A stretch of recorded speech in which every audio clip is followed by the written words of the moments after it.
everybody, and welcome to tonight's episode of Fallen Dragons. I'm Mike, I'm your DM for the night, and I'm here with my three players. Um, I will let them introduce themselves and tell you about their characters. Uh, and I'll go above me from where I'm sitting to Melody. Hello, I'm Melody, and I play Nala Firestone. I am a Dragonborn bronze wizard blade singer. And over to Robin. Hi, I'm Robin. I'm playing Taylor Doris Shell. She is a bronze dragonborn fighter. And below her to Patrick. Hi, I'm Patrick, and I'm playing Lucid Reverie, the cleric of the Storm Lord, who's a human, I want to say? Yeah, I think we decided he was human. Yep, human cleric. Okay. And as I said last night, you guys should all be level 7 now. So, Excellent. or last time, not last night. Um,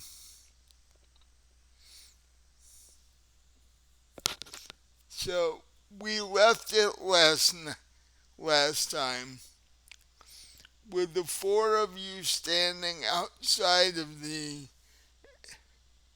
Queen's Emerald Tower in the plane of illusion. Um, three of you anyway, because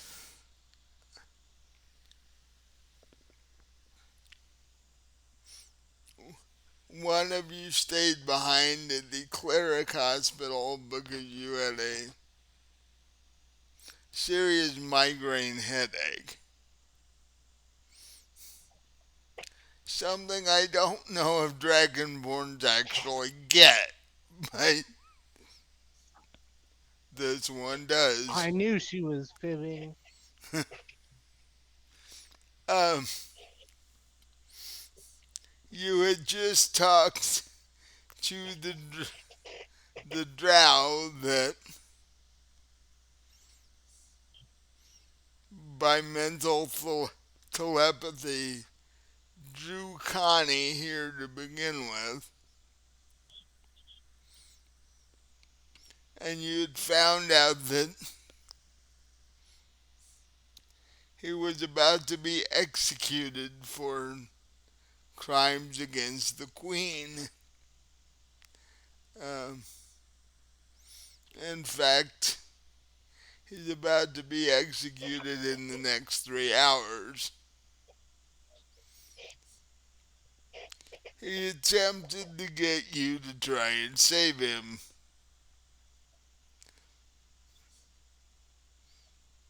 That didn't go very well. Um, but failing that,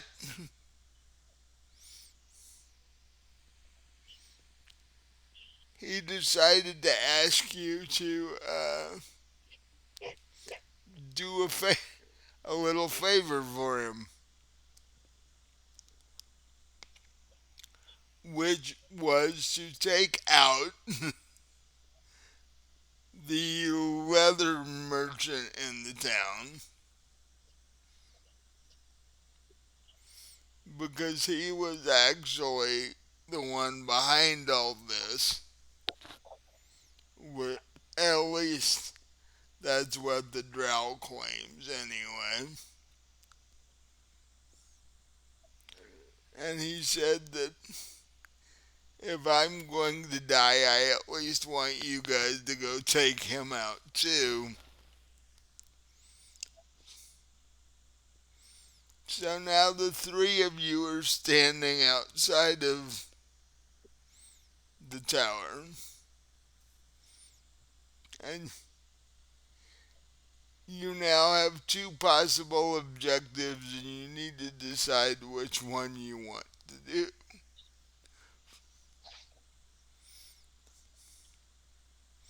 So, what do you guys talk about? So we need to defend the tower? No, the queen has plenty of guards. Yeah, we need to either keep searching for the Crown of Tandan or go on this little side mission and try to kill the leather merchant, who's also the queen's father, who apparently hired the drow to kill her for some reason or another.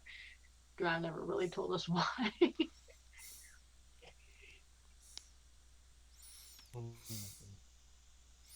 Plus, your other party member is still in the cl- Well, whatever we do, we have to pick her up from the cleric's temple first.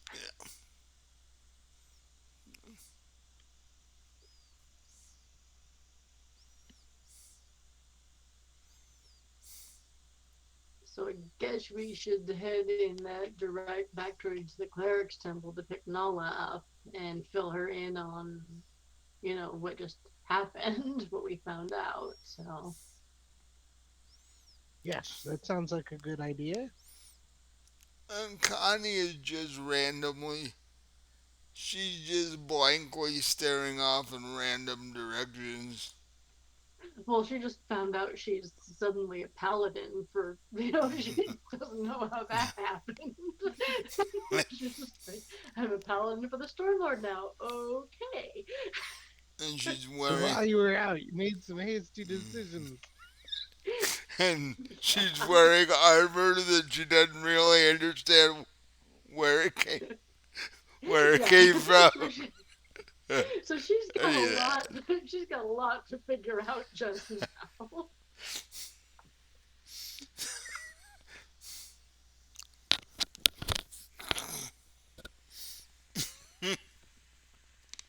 Lesson 1: Embrace the storm. Lesson 2: Be the storm.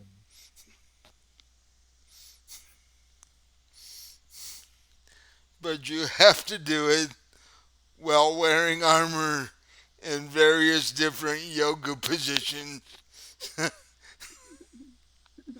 It really helps. Yeah. So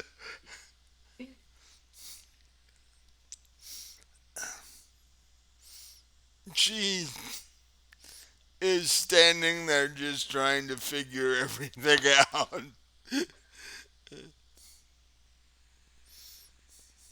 Because she really also doesn't understand the whole hallway stretching thing.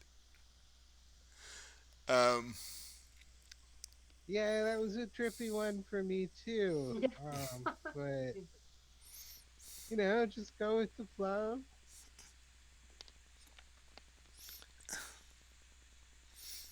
Extra hallway is extra time for walking. so, do you guys head back to Hammerstone to pick up your wizard friend there? Yeah, we'll head back to Pignala.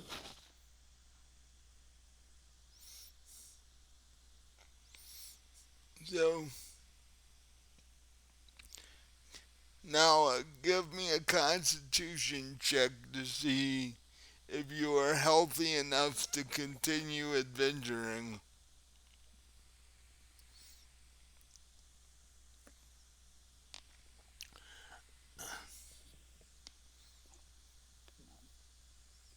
Oh, there it is.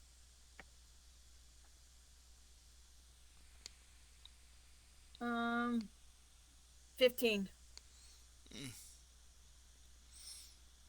whatever caused the sudden onset headache is gone now. So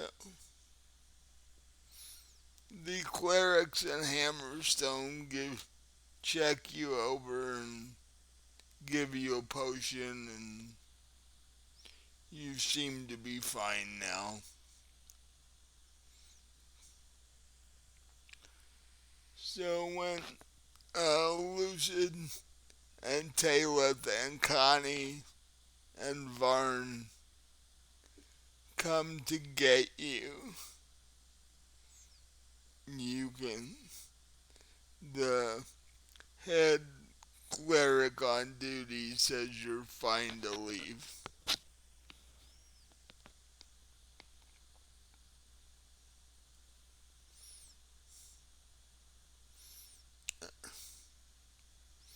So which one of you wants to fill her in on what's been going on since you last saw her?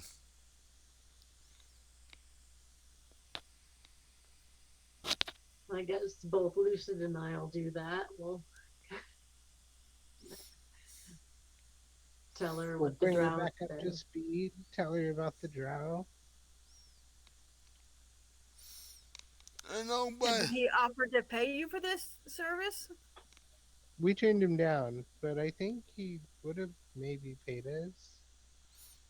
It seems super sketchy. We turned him down. you guys didn't even discuss that. Oh, It never got that far. Um, one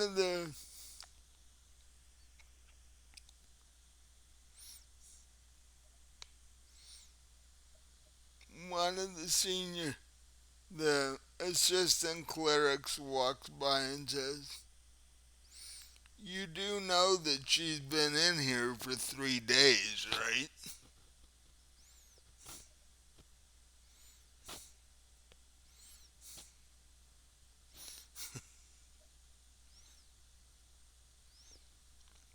Apparently, from the time you dropped her off, 3 days went by. No, we were not aware of that actually. Yeah, 3 days. That explains why I'm so tired. So time goes differently in the plane of illusion, apparently. at least compared to Hammerstone, anyway.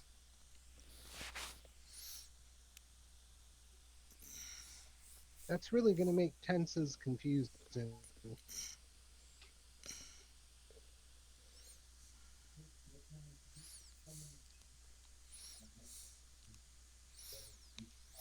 Yeah, that same assistant clerk says it makes getting trade shipments from Crystal Vale kind of difficult too, because you never really know when they're actually going to show up. Right. Oh my gosh. So I'm assuming then by now the drow has already been executed, Yeah, at least as far as our time is concerned.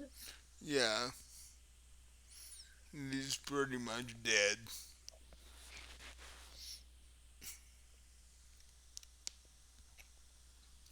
You should have at least negotiated with him and got paid in advance. Because, what's a, I'm a little surprised that's not something Lucid demanded, come to think of it. yeah, because he's dead. How's he going to check on whether you did it or not? So, Well, there um, is that, so that being said, we could just walk away from the whole thing if yeah, we decided to. I figured we'd keep all our options open. Because, I mean, we really didn't plan to get involved in wasteland politics when we took this first mission. especially royal family politics. You can if you'd like, though. I don't know what the Queen's reaction would be to the to your group killing her father. Well, he did try to have her killed, but Yeah, but there would still be consequences to it. yeah. So I personally think we ought to stay on mission and keep searching for the Crown of Tandan, but it's up to you guys, whatever you think we ought to do. I That's think my vote, though. I say the crown. Look for the crown thing. I agree. Um, Varn just stands there and doesn't say much.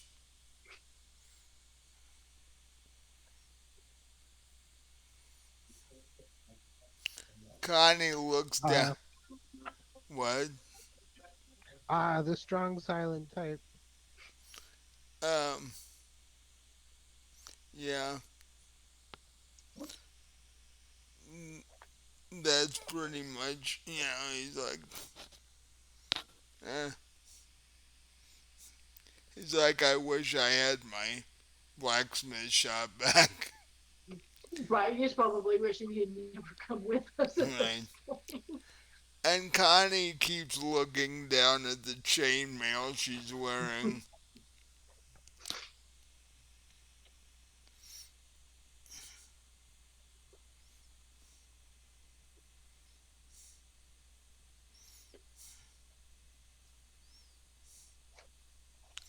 So, do we have any leads on the crown, or Um, Everybody you've talked to this point believes the crown to be an ancient artifact that hasn't been seen in centuries, and several myths have built up around it, but you have no idea whether any of them or all of them are true or not. Do we I know where they see? last saw the crown?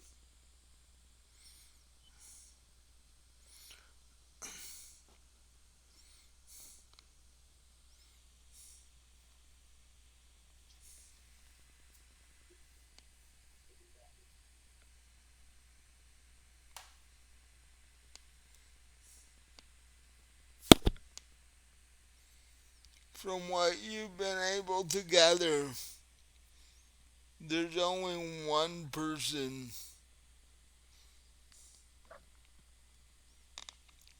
who is still alive who's ever seen this thing, besides the wizard that, besides Zenny that sent you on this. And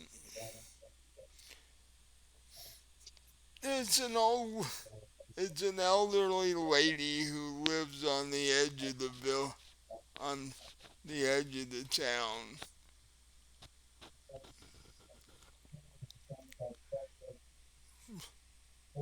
From what you were able to gather from talking to the queen,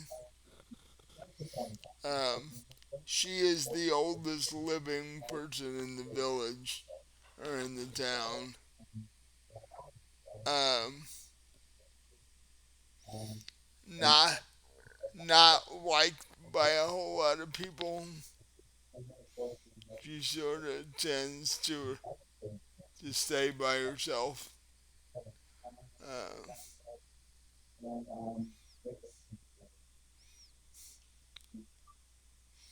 but as far as the queen knows, this woman is the last person to see it. Do we have this person's name? Uh, queen says everybody knows her by Greta.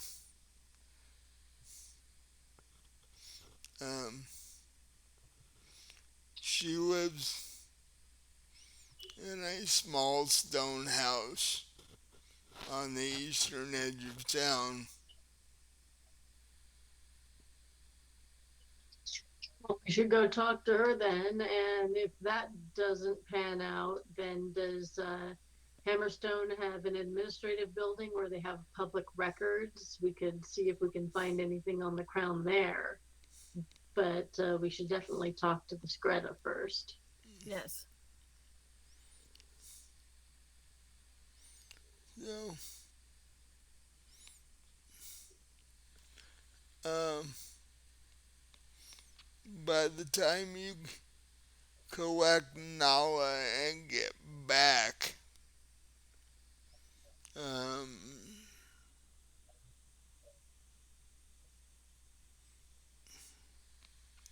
it's mid-afternoon. Um, apparently on the third day. Um,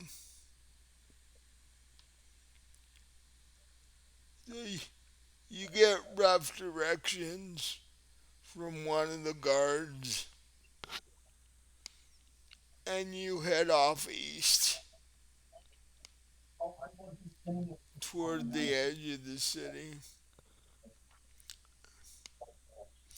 Um,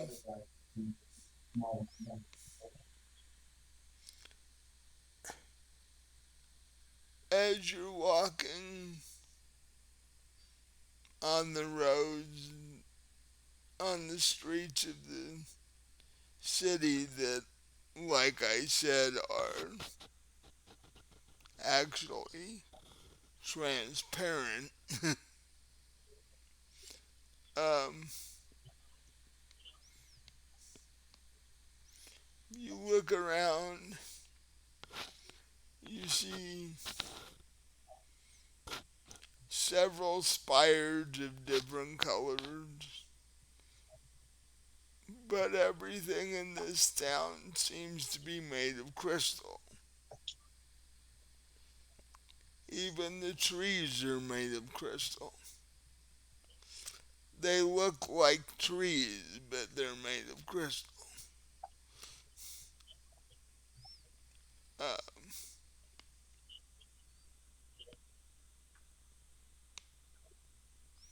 you see races of all kinds. Uh, you even see a really odd sight, which is you look above you, you see a winged demon child having a play dog fight with a celestial. Yeah, that's not something you see every day. They're Nope. they're just flying around playing. Um, things seem very calm in this town, which makes the Drowned's execution even stranger, actually.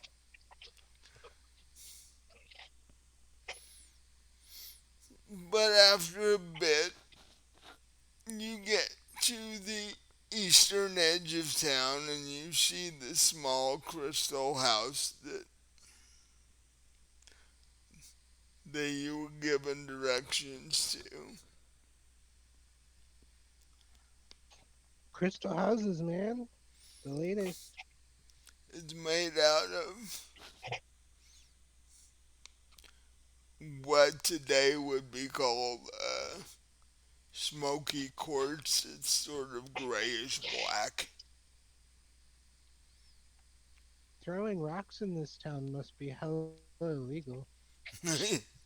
Yeah, yeah, throwing rocks would be a bad thing. You'd end up in the dungeon like the drow if you did that. I wouldn't recommend walking around naked in your living room either, because Exactly. Or any other room in the house. yeah. Gotta get it privacy tinted, yeah? Get that mirror glass on the outside. Yeah. Um, and out in the outside tending what looks to be a flower garden is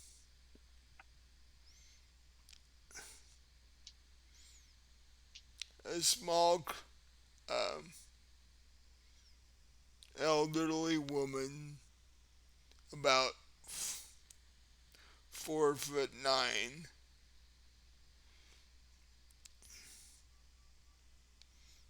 and she's bent over tending to a plot of um, black roses.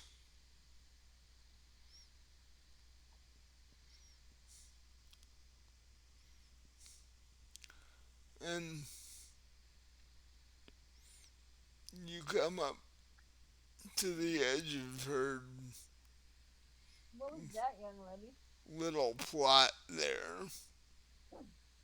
What's that, young lady? Does which one of you tries to greet her, if any? Ahoy there!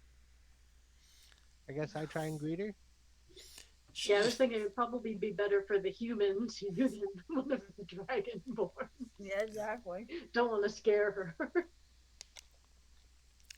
um she spins around fairly agilely for a lady of her age. Um, Turns out that her skin is greenish gray. From what you can see, she looks to be a half orc. She says, "Ah, this is interesting. I very seldom get company. What can I do for the four of you or five Well, of we you?" we were told that maybe you were the person that would be most likely to help us. We are on a mission to find the Crown of Tandan and have been informed that you've been around long enough to know something about it. Ah, that I have.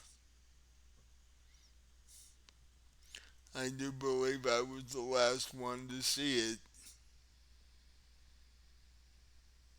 And where would that have been? Oh, that was out in the forest. The Oh, forest here in the wastelands? yes.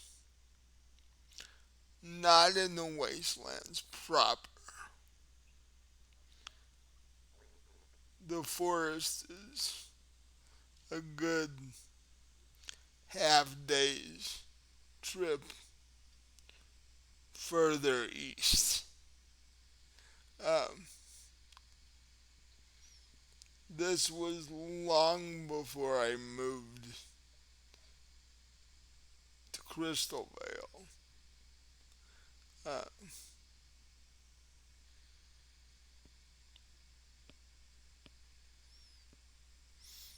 so even though I was the last to see it, I, it was long enough ago that I have no idea if it's still there. Well, it Hmm. would be a place to start.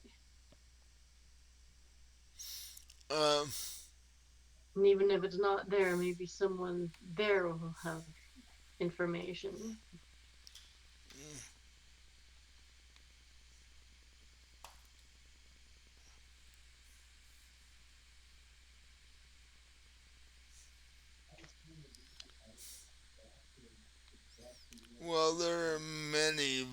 very small villages out there, you may run into someone who has seen it more I see. recently than I have.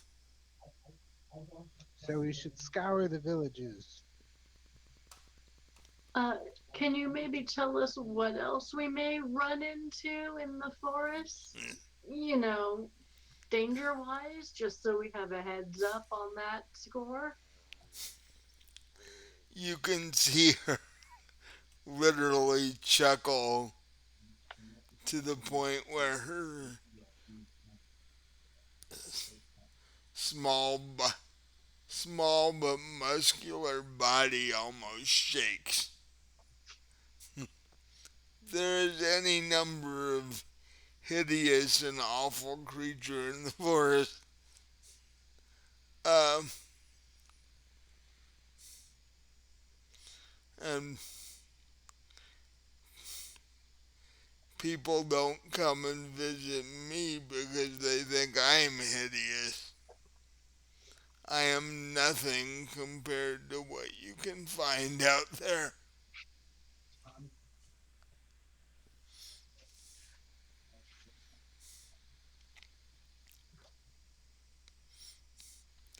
I, I could, however,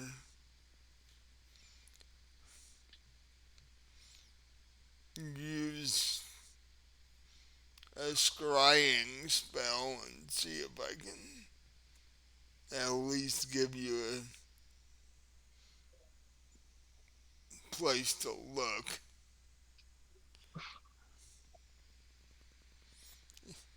The actual reason people don't come visit me is I practice things they consider dark, which for my orc side it is normal to do so.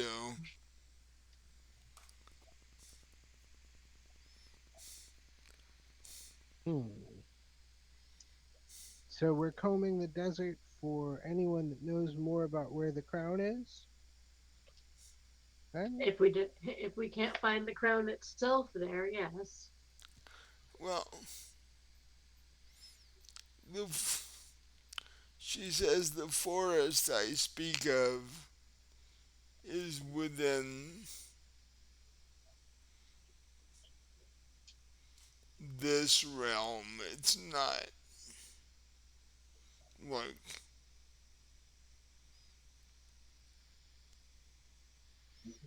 east of Hammerstone. It's east of where you are now. So Which is how far from here? she said the forest is a good half day's journey from here. But she said that was before she came here. East of here. Oh. It's a half day's journey from here. Basically go from her house east for half a day, which is actually quite a few miles from here. So she says, I'm sure you'll recognize the forest when you enter it. hard to miss it.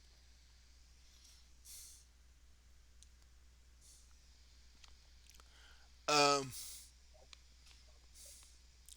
she pulled out two small crystal, they almost look like polished marbles from her pocket. Those are pretty. Thank you. Made them myself.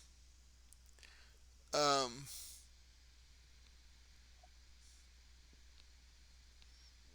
and rolls them around in her hand for a second,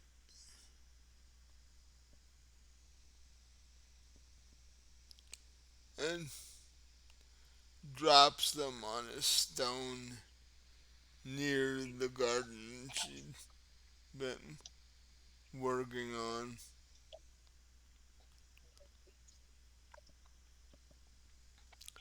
Um, and she stares at them for a second.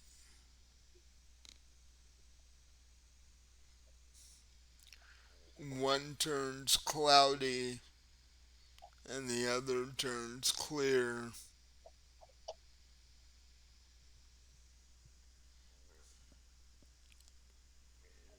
And in the clear one, you can see a very tall spiral,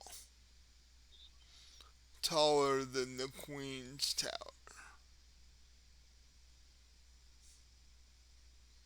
It looks to be made of clear crystal.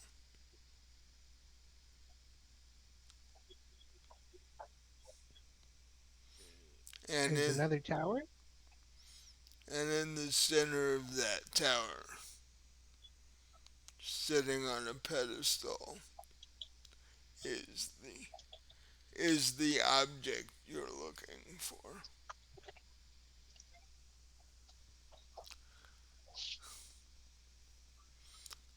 The other marble that turned cloudy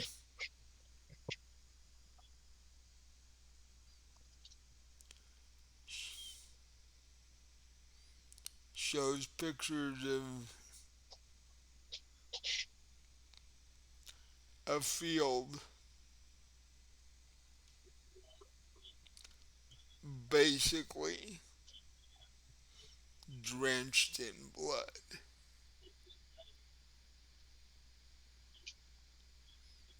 And she says, well, she looks up, picks up the two marbles and puts them back in her pocket. Says,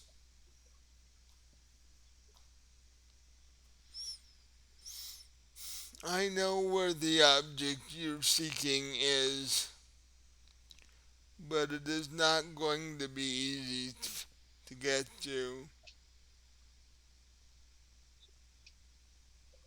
And coming out of the crystal forest with it will be even harder. So it is still in the forest at this point.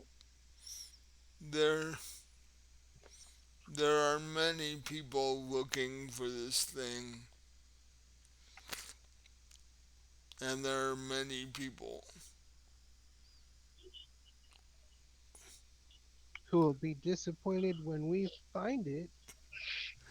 Uh, I should not say people, they are creatures of all manner. Um, and they are all willing to shed blood to get this.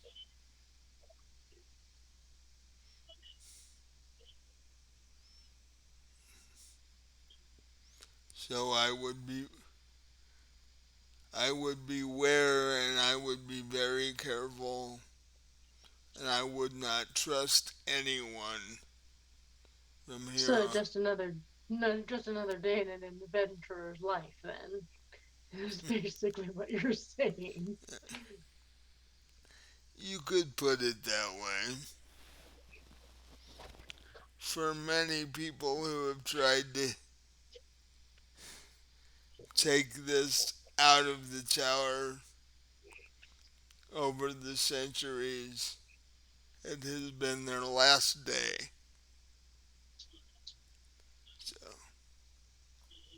Well, we're not trying to get at it for ourselves. We're on a mission to retrieve it for someone else. So I guess if we get killed, it's his loss and not ours.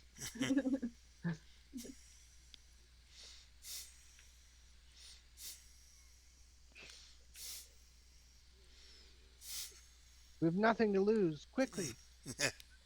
Remember, if you get killed, you have a very annoyed, very large dragon that's going to, Well, well, we'll be dead anyway, so we won't care about that, which I guess. means you'll probably be seeing her. But, uh, so,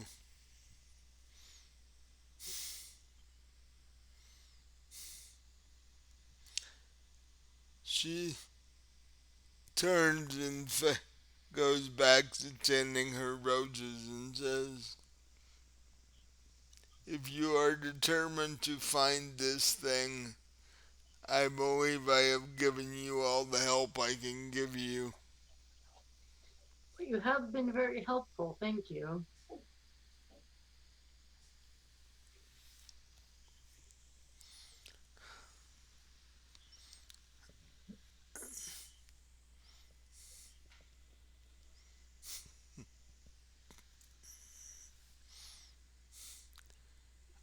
Well, I will be watching to see how your journey goes.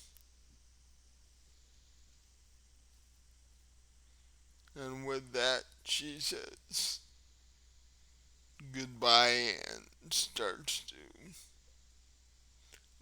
Good luck with the roses. Uh, So hard to get them to grow in this climate. they seem to be doing better this year, which is nice. I'm reasonably sure the sun that shines in here is an illusion, so I'm surprised they grow at all.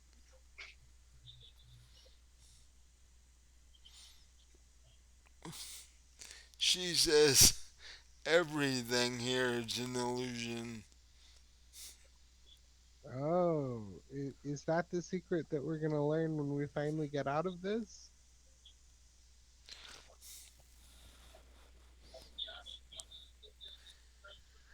And one never knows what you learn and what you let go by. All the treasures were illusory, and the real treasure was the friends we made along the way. And the gold. Definitely the gold. Well, eh, we'll we'll see what you learn by the time you come back. Well, can you point us towards any of the other villages, or Just follow the same road you're on and head straight east for half a day. east it is? You will definitely know when you enter the forest.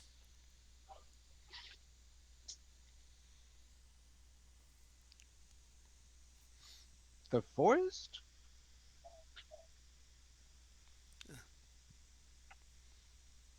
The tower you're seeking is in the middle of the crystal forest.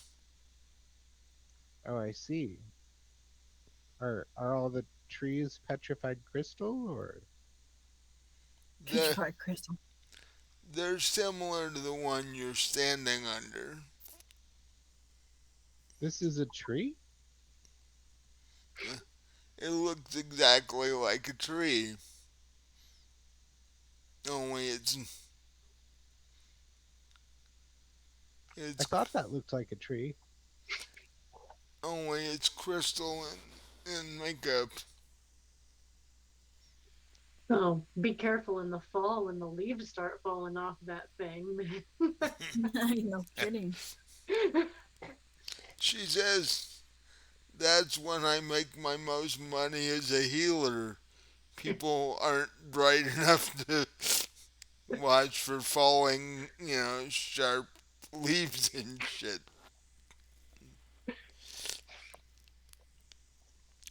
And you'd think after the first fall season, people would have gotten it after that, but no.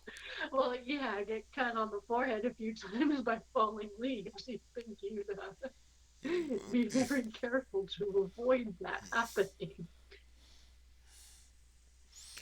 Eh, Had a guy knew a guy that had his nose taken off by a crystal pine cone. that would have been fun. He was never the Ouch. same. I wouldn't want to be here by winter though.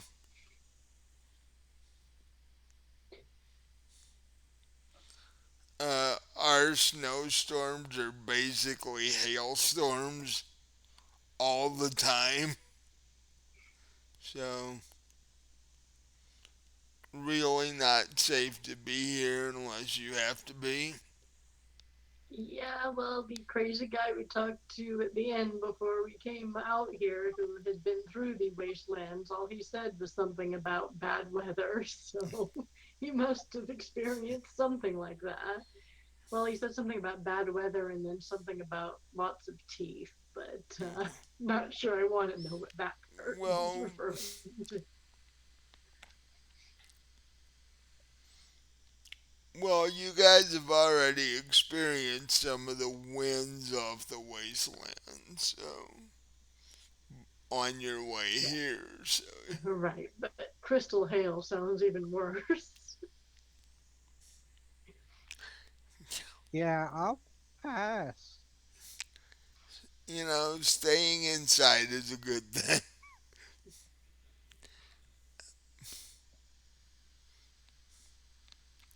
So, did the three of you just sort of head off east? Or, Well, since it's I a half guess, day journey and we haven't five? had anything to eat yet, I think we should get food first. Yeah, it's And get our like, and get our wagon and get our wagon. it is like late afternoon by the time you're done talking to her. So, half a day's journey would put you hitting the forest after sunset, which might Mm, not be the don't want to great. be setting up camp in the dark. Yeah. But one thing you haven't done as of yet is check around the town for any decent inns that you can stay at. That sounds like an idea. We should ask, before we leave Greta, we should ask her if there's an inn or something. The least illusory inn, please. Delusion.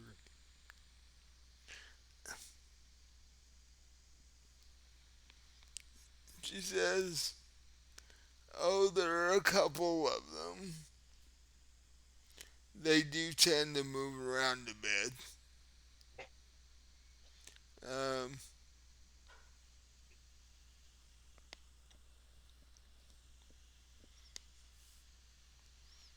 let me think, since I don't frequent them often.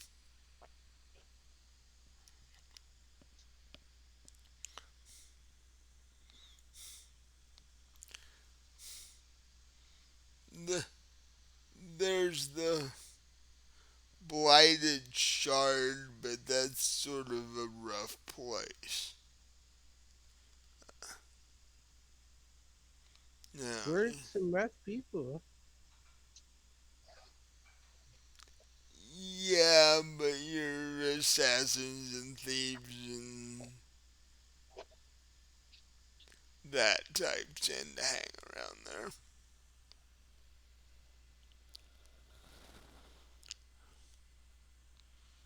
And you don't think we could hang with that crowd?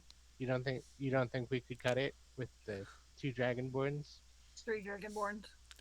Well, Three dragonborns?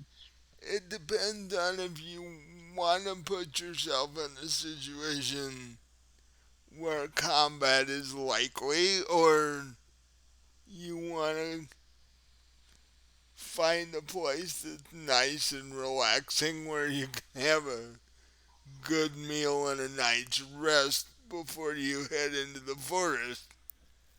Yeah, I was just gonna say, as a fighter, you know, don't mind combat, but considering what we're about to head into, I think I'd prefer to save my strength until I really need it. Yeah, So I would a rather more sleep. relaxing, a more relaxing environment sounds better to me. Yeah, me too. Firefight! What?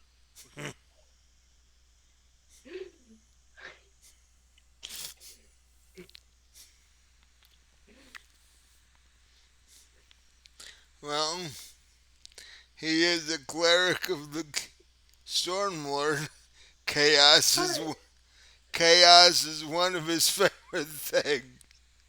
all Uh, right. So Lucid, why don't you head over there, and we'll head to the other place. And if you're still alive when we come, you can meet up with us to head off in the forest if you're Oh still alive. no, no, no, no, no, no! I'll come with you. You need an escort. It looks a little rough around these parts.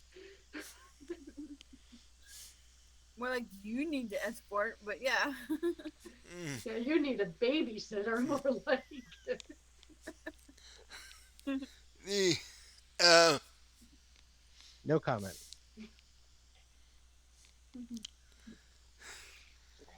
so the inn you would probably prefer is called the Blazing Diamond. It's um, north of here. Um,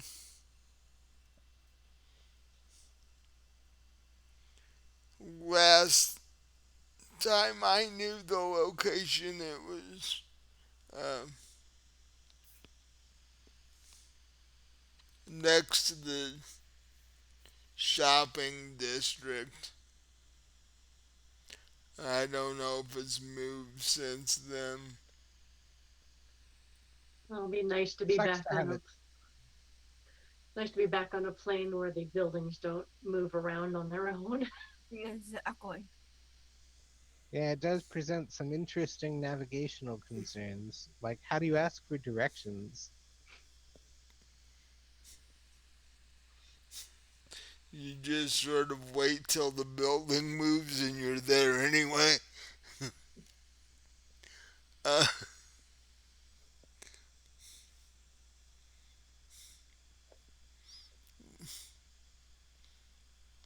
the only building that moves during the day is the Emerald Tower. The rest of them move at night while you're asleep.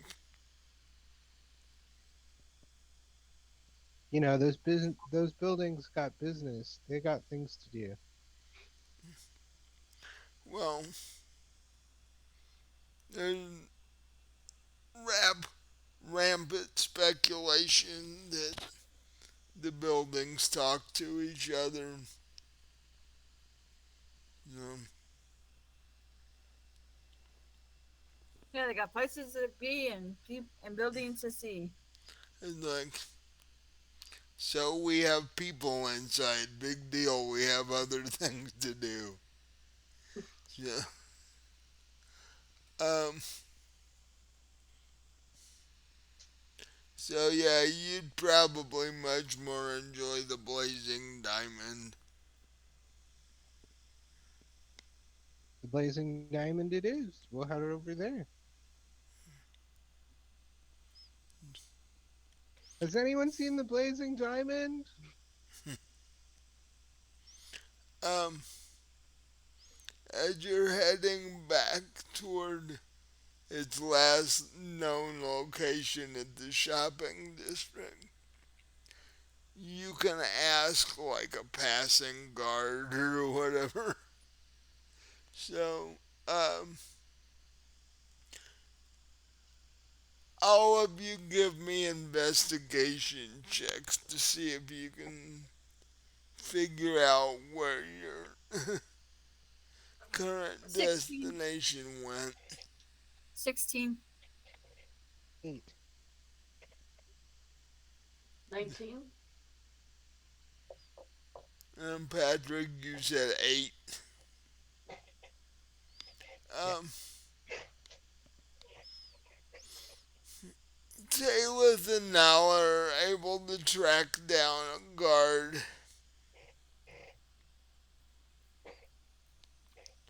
and you ask him the current location of the Blazing Diamond Inn.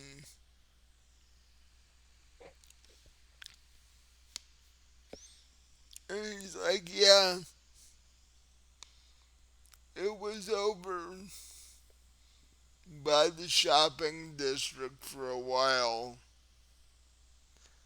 Now it's um, over in the area of the Emerald Tower by the library.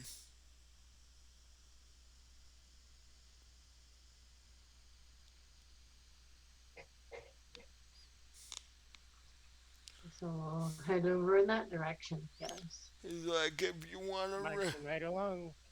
if you want a room, I'd hurry before it moved again.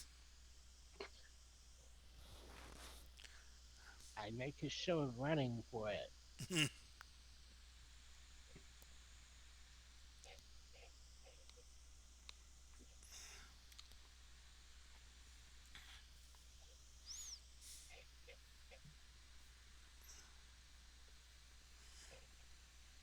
So We get there in time?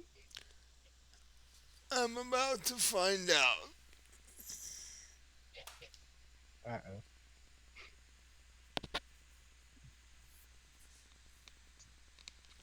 Yeah, but when you do get there, there's a line. And I need all three of you to give me a perception check. Okay. 19. 26? 19. As all three of you are standing in a line, you're looking around at all the pretty colored crystal buildings. But there's one you don't see, which is the Emerald Tower. It has moved again.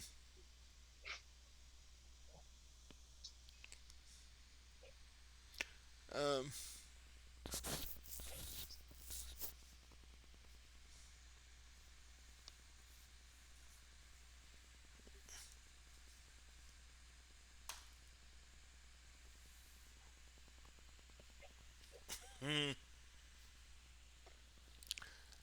um,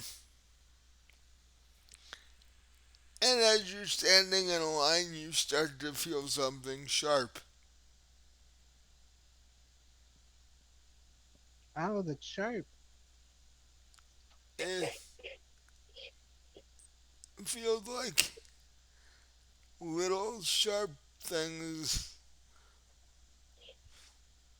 falling on your skin. The the Dragonborn don't notice it quite as much as Connie and Lucid do. Ow, that stings. Is it raining crystal chips? Yes, it's starting to rain. And if you look up, you see dark crystal clouds floating overhead. And Time to leave this party inside. when the raindrops hit the cri- transparent crystal road you're standing on, street rather, it makes this almost rhythm noise.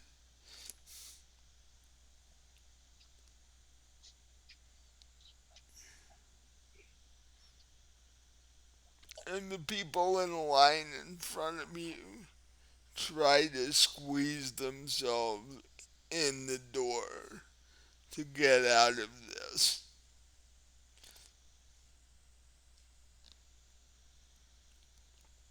We I push him jumped in further in through the the door so we window. can get in the door.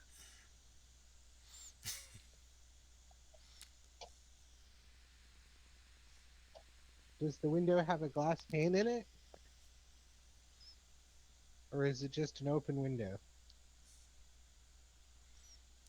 It has a pane in it, but it's not glass. It's very thin, clear crystal. Oh, I guess I don't jump through it then. You could try it. It You is know, it is thinner. I'll keep pushing in the front door. Come on, guys, go inside. Gotta get out of the crystal rain. Crystal rain.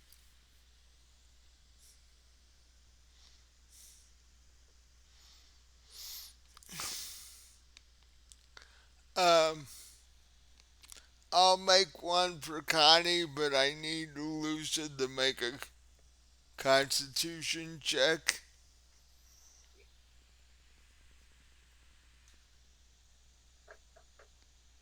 A 9.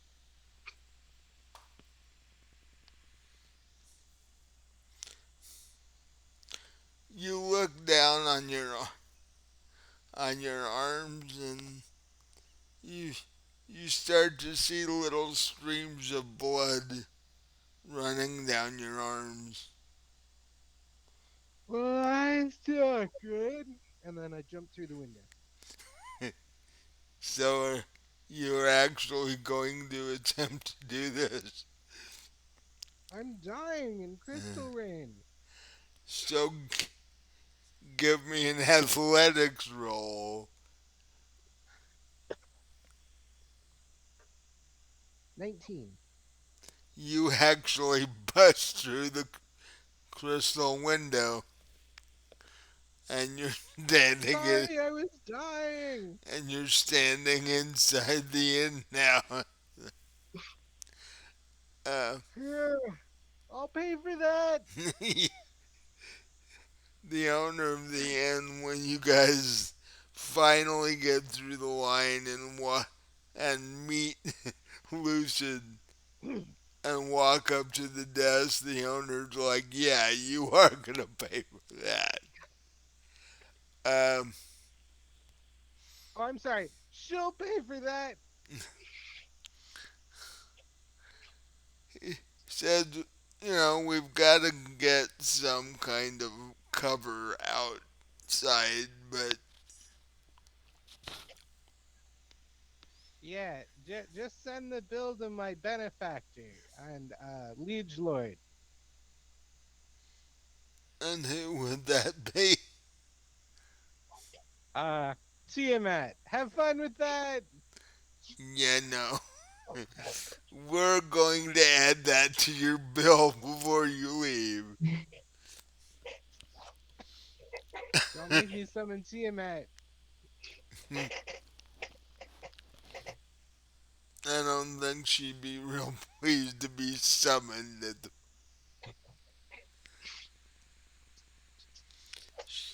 She'd not, she's not real happy when somebody who doesn't have who actually has the power to summon her, summons her. She'd be really So if I annoyed go if you to guys tried. if I go to the washroom mirror and say Tiamat 3 times fast, that won't do it. No.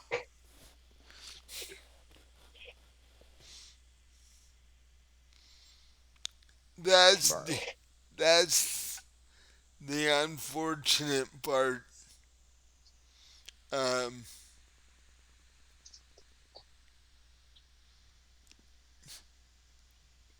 with the loss of the character who was her follower, you guys really don't have a way of getting a hold of her now, Uh-oh. which is gonna make the whole Genesium thing gonna a bit of a problem. I'm sure we'll be able to find a way to get in touch with her once we have 1,000 tons of genesium.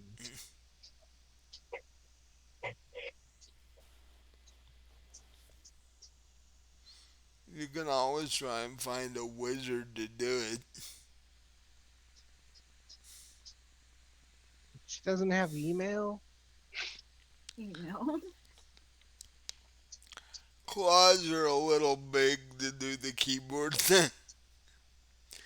Um, It's all about the voice to text. She has 5 voices. We which just need to find a dragon, befriend it, have him contact Tiamat for us. Yeah, that sounds like a lot of work. Well, getting a dragon to like us is gonna be a problem.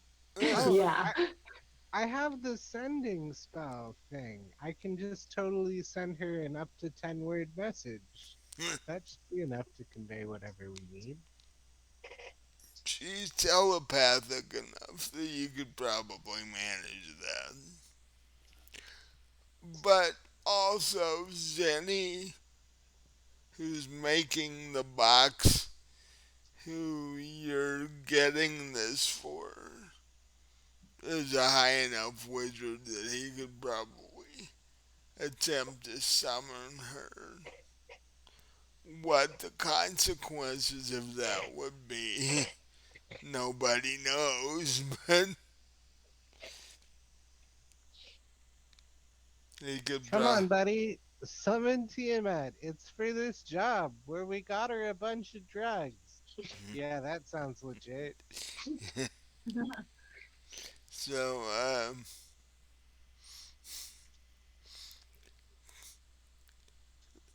three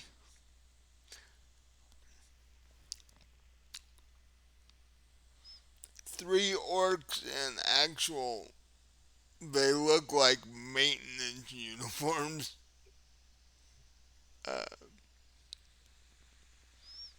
come into the lobby with a fresh pane of crystal and uh, start working on the window that Lucid went through.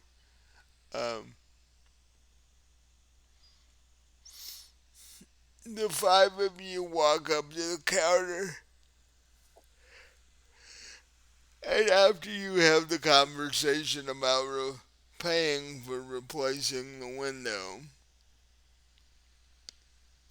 how many rooms, or the owner's like, do you guys need rooms, or are you just here for meals, or what? Well, we were about to set out, but we were thinking of doing that tomorrow, so I think we'll take a room for tonight. Yeah, we'll need a few rooms. So, I am pushed. so there's five of you. How do you want to break up the room then?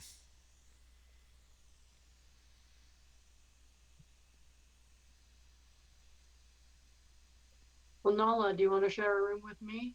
Yeah, might as well. I mean, we're cousins, so Yeah. we can share a room. So, are is Lucid and Connie gonna share a room, or You know, Connie, you seem more lucid and less but I'm still gonna insist that we watch over you for a little bit longer, so we should share a room. well, and I have no ulterior motives. you have Stormlord stuff to teach her anyway. Yep, important Stormlord duties. So, and Varn will get his own room. So that's three rooms. That'll be 9 gold plus 3 gold for the window. So 12 gold. I give her 20 gold. Keep the change. Thank you. And as per usual, meals and drinks are included. Yeah, I'm just paying for a second window in advance, just in case. Are you thinking you're gonna have to dive out of this one? I mean, you never know. Sometimes you gotta leave in a hurry. Not in that much hurry that you can't walk through a door. The owner's like, okay, I don't know what you're into, but okay. Doors are for poor people. You're Rich a, people jump through the window every time. Anyway, paying for an extra window would only be 15, not 20. So you uh, must be paying for a couple different window breaks. no. You know, can never be too sure. Especially if he tried to get Connie to practice with swords and stuff. There, there could be collateral damage. You never know. All right, Connie, put your sword up in a guard position. I'm gonna throw this pillow at you. You just gotta bat it out of the air.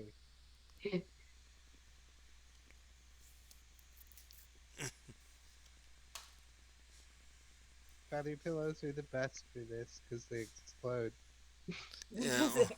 Oh, She swings the sword at the bell and misses completely. However, she does hang on to the sword, but she misses the pillow completely. Eventually, you'll learn the power create food and drink, and it is the most important power in your skill set. So, you guys, you're probably hungry, so you guys gonna go put your stuff away and go down to the actual tavern area. Yes. yep. Yes.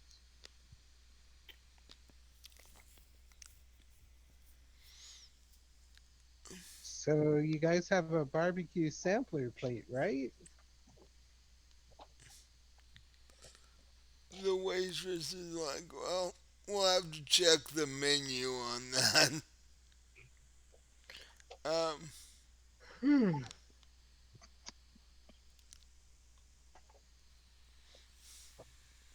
World famous onion rings. It says so on the sign.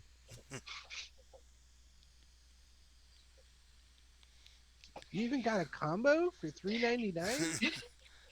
that's go. That's 3.99 gold. That's quite a bit for a combo. Uh, Better have a lot of food for that much. Yeah. No kidding. um,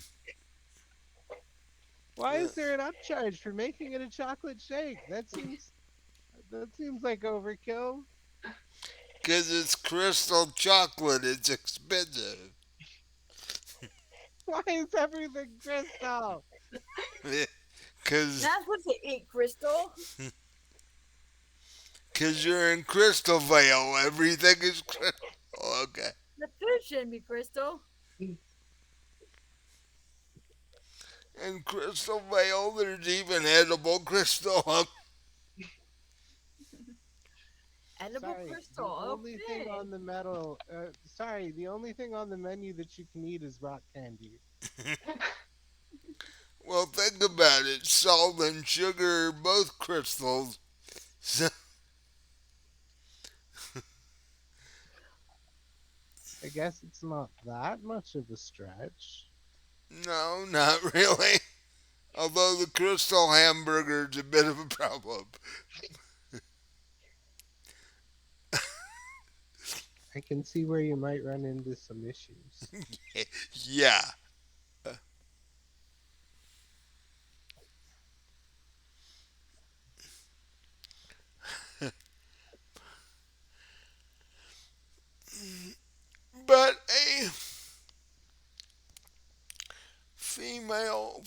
Mayor Genasi walks over to your table and puts 5 menus down on your table.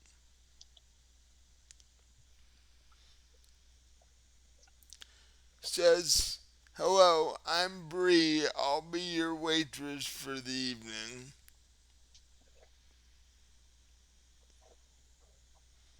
I'll give you guys a minute to look at the menus. Um,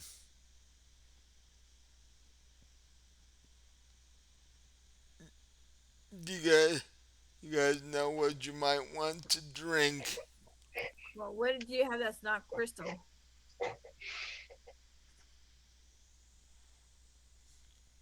Well, none of our liquids are crystal because you couldn't drink them if they were. So, Okay, then I'll take a rum. I will check and see if we have that. Second choice in case we don't have that. Well, what alcohol do you have? Well, I know we have wine. I know we have ale.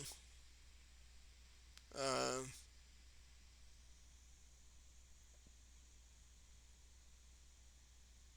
we might we might still have some brandy. Okay, I'll take brandy if you have brandy. Okay.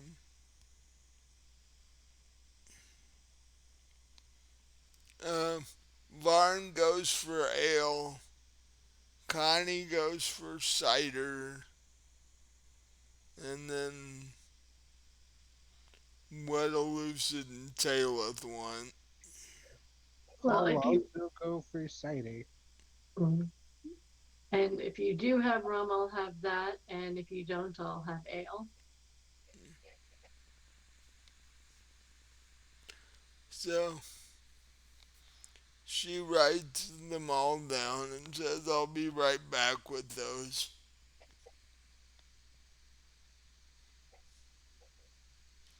Um, the menus are a little different. And then she walks away.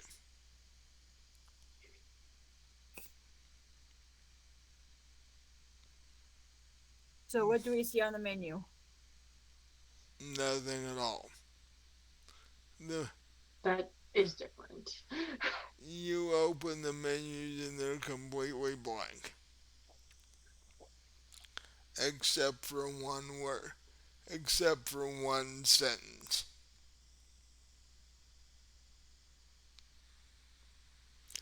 "Think of what you want" is the only sentence on the page.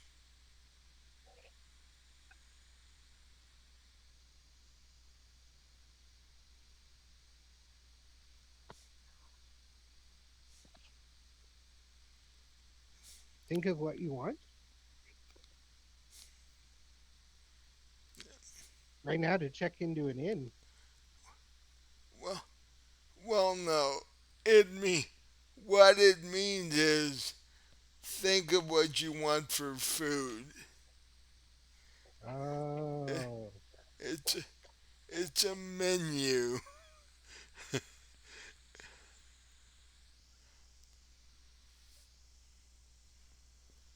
I think of that barbecue sampler.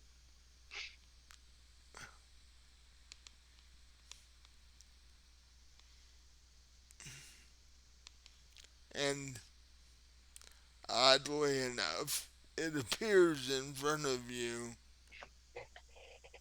I poke it. Is that real or is it an illusion? However, it is barbecued seafood,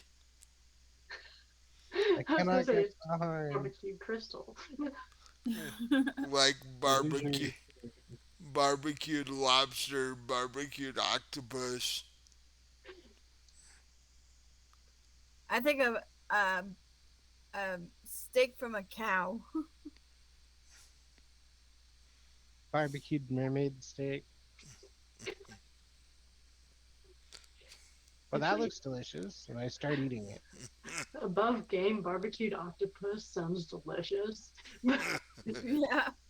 It does actually. Um, It's my favorite. wonder if As I any slurp down a tentacle. wonder if anybody's ever actually done that. Cause I haven't ever heard of barbecued octopus before. I Or would barbecued probably Asian. be the first person to try. So, The Japanese have tried to cook everything in well, every weird yeah, way. I imagine if you go to Korea or Japan, Korea Yeah, barb Korea barbecues everything. Yeah. I mean, I've had barbecued eel, which Yeah. was really good. So, Um. So Nala thinks of your normal beefsteak, and one appears in front of her. Pops, Uh, is this real? Lucid is eating his barbecued seafood. It seems real as far as you can tell. If these calories are illusory, I need you to tell me now. uh, Because I'm going to order a lot more carbs.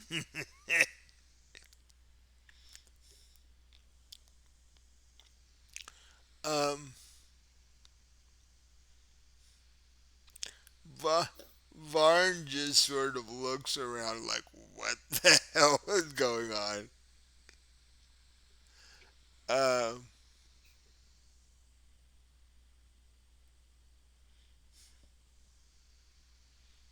he looks at the steak that Nala is eating and orders two of them.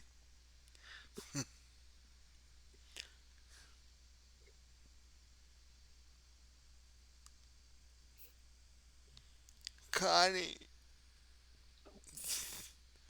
um, orders a bowl of stew. She's like, I'm gonna stay with something I know. You can't mess up stew. So, What an economical mind you have there. what does Taylor decide she wants? when I look at the menu and I see think about what you want, I am trying to push images of Varn and me in bed out of my head. And like, okay, I know the menu means food. It doesn't mean think about what you want in that way. Right. So I think about a rack of beef ribs. And a large plate with a rack of ribs appears in front of you.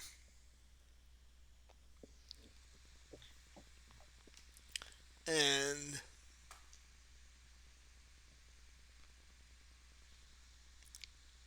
about this point, Bree reappears. Uh, sorry, we don't have any rum. So, she brings you your second choices. No rum? And you call yourselves an upstanding establishment. Shipping must be late. Um, she's like, oh, I see you figured out how to use the menus already. That's interesting. Never been in an inn that had menus like that before. Yeah, me either. I, I used to, I usually have to help people figure it out. You know, a couple of brilliant adventurers like us. We got it.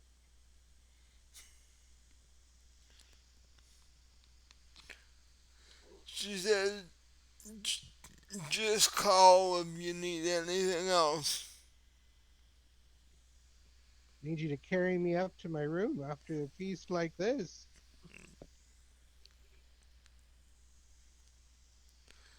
She actually stops for a second, contemplating whether a genasi could carry a human or not.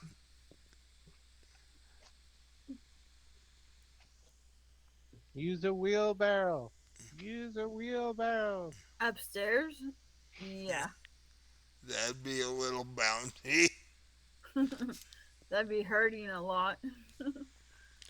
So, True. the food is actually very good. Um,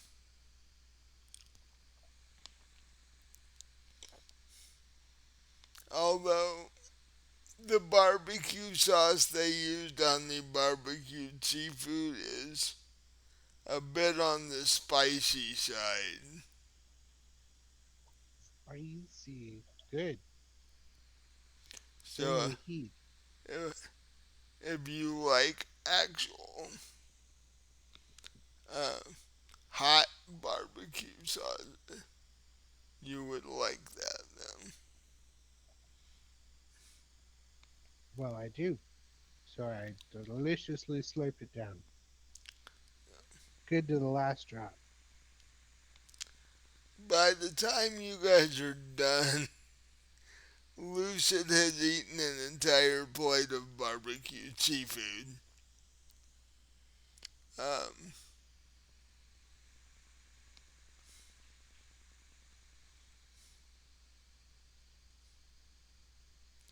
and Connie just sort of looks at him like, I don't think I would eat that stuff, but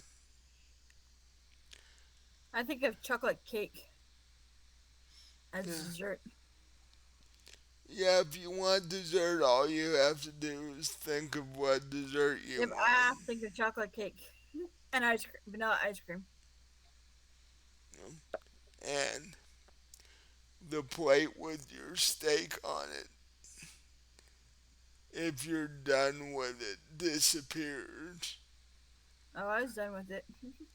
And a plate with a large piece of chocolate cake with a mound of ice cream on top of it replaces it. I dig into the chocolate cake and ice cream. So, do any of the rest of you order dessert or not? Yes, I think of a piece of blackberry pie.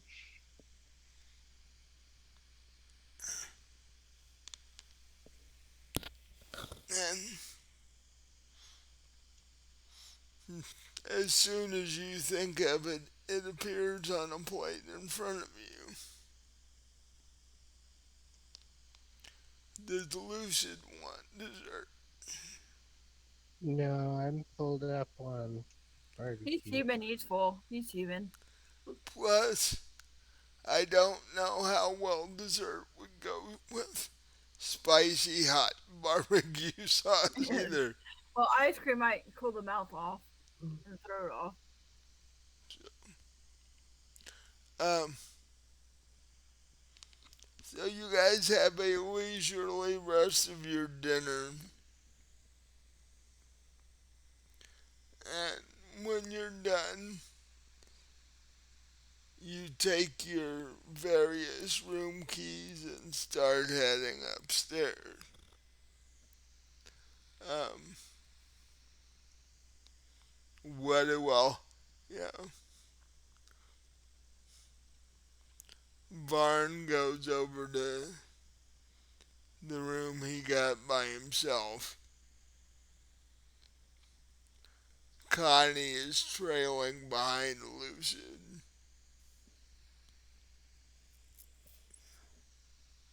and the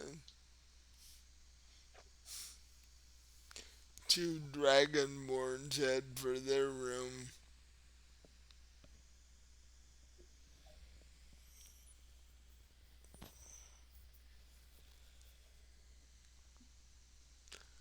I bet there's something that the two of you didn't think about, though. What if our room's an illusion too? No. We're talking two dragonborns that are 6 to 700 pounds. Your average bed is not going to hold that. Well, most bedrooms have two beds, so unless we get a king, but yeah, most bedrooms Yeah, have I two. assumed since we were sharing a room, they would have given us a room with two beds. You might want to go talk to the front desk and verify that. Well, we can check the room first, and if that's not the case, we can go to the front desk and see what they can do. One of you give me an investigation check. I'll do it. Uh,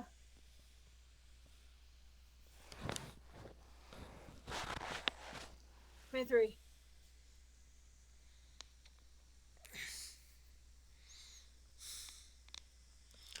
You walk, the two of you walk in the door. Um,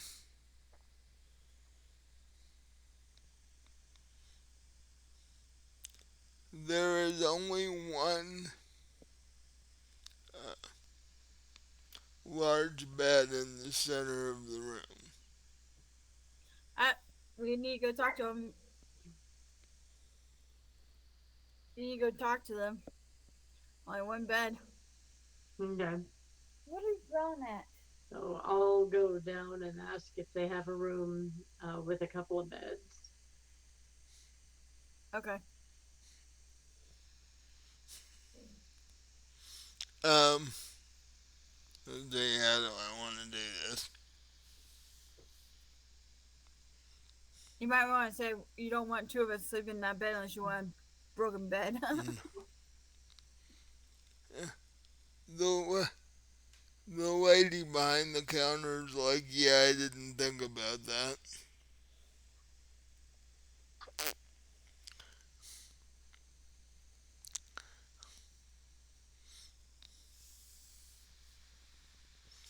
With the thought that Taylor had earlier during dinner, does she want to pursue that given the situation?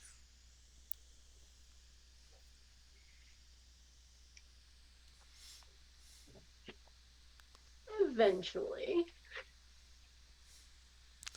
Well, I was just thinking you're having bed issues. Varn got a room all to himself. This may solve your. That's true. Remember the fact that him and her in the bed would be even worse because the male dragonborn would be heavier than she is. That's true. So, 700 pounds of dragonborn's gonna break your average bed anyways. Guess it doesn't really matter. So, the lady behind the desk takes your key and gives you another one, which is for a room on the other side of the hallway.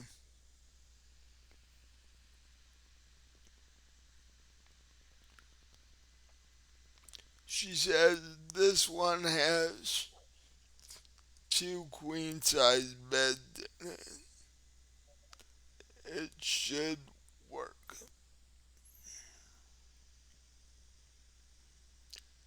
So then we cut to Lucid and Connie's room. What did the two of you do once you get in the room and close the door?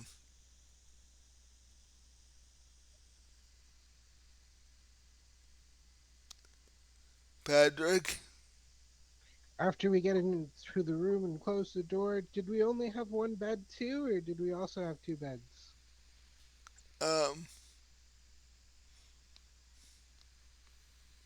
Let me check that.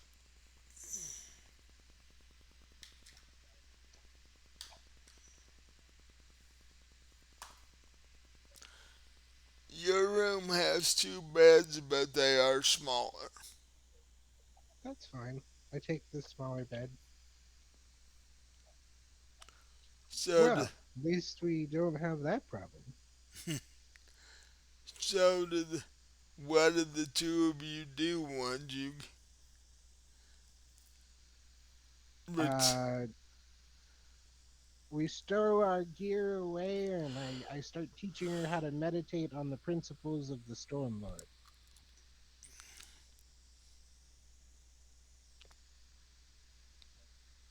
And I snore the whole time.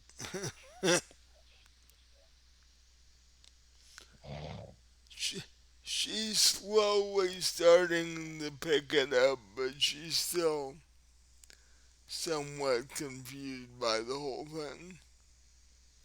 She was never into, gods and goddesses and such. Well, good thing she's not an atheist. It just wasn't something her parents pushed when they were growing up, so this is all kind of new to her.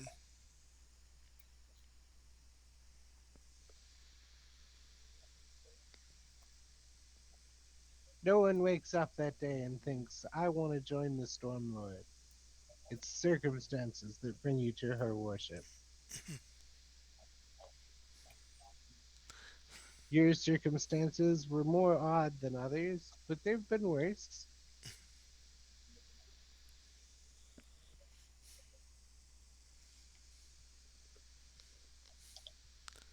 Yeah, 'cause you've been caught out at sea before, so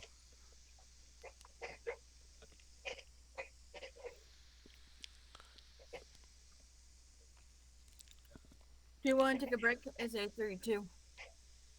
Sounds like a good idea. yeah. And you guys are gonna, you're all settled in and ready to crash for the night, so this is the good time to take a break. And on the other side of the break, it'll be morning and you'll be getting up again. If we have to.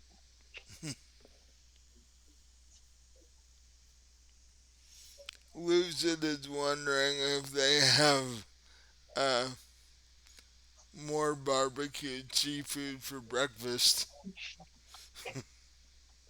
That would be a perfect breakfast. More barbecued octopus. I just want those tentacles inside me. No comment. So, In my mouth, two at a time. so with Very that, nice. we will take a 20-minute break and we'll be back You know, soon. lots of people have died eating octopus because, like, it's still, like, alive enough to clamp onto their throat and get stuck. That's why you have to chop it up really fine. Had never heard about that. Me either. I would think you could choke to death because it'd be hard to swallow, but yeah. It's got suckers that'll stick onto your throat. Anyways, enjoy the break, guys. On that happy note,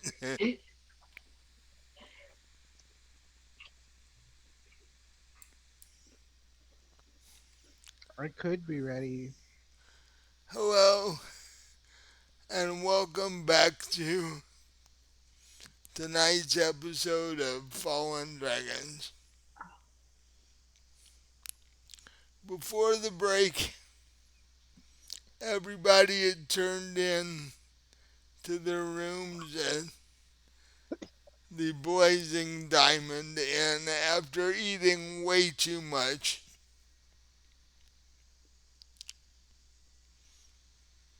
uh, you are all now jolted from sleep by sun bouncing off the crystal windows in your room, which means there are prisms of different colored light going everywhere. This room is not built for hangovers. Definitely not. Good thing I didn't drink last night. It's actually built to wake you all up so, so you are up and ready to go when it's checkout time. Uh, evil, evil ploy by the owner.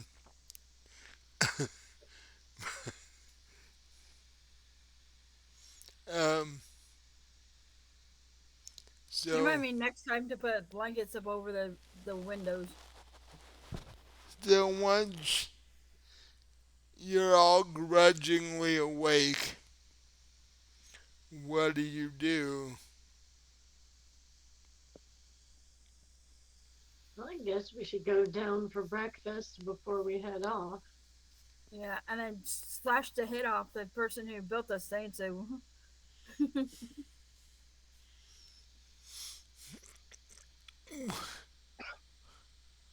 What guess I go downstairs for breakfast too. Connie is grumbling. She's like, Yeah, she's like, that is a very unpleasant way to wake up. it's pretty though.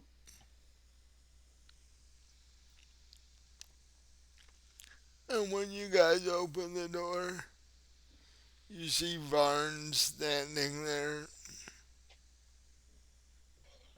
Hmm. He's like, I figured you'd be out. You guys would be out here pretty soon.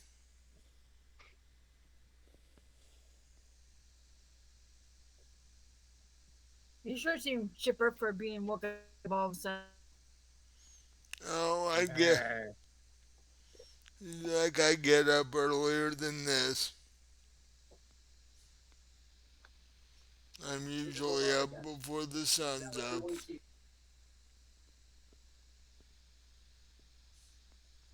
He's like, just, I was thinking about something last night.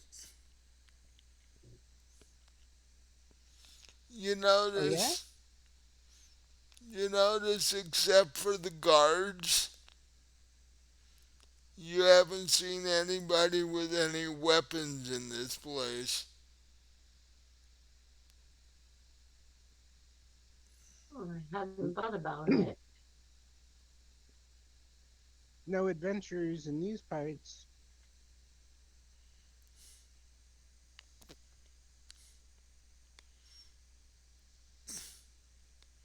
Probably a good place to start a bar fight.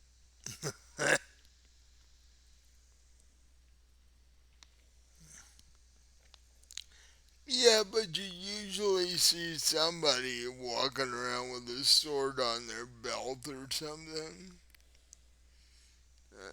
The only people we've seen are the guards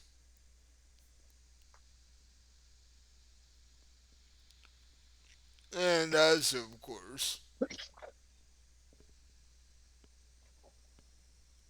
So I'm assuming it's not because their weapons aren't allowed here, or ours would have been confiscated at the gates. So there's got to be some other reason.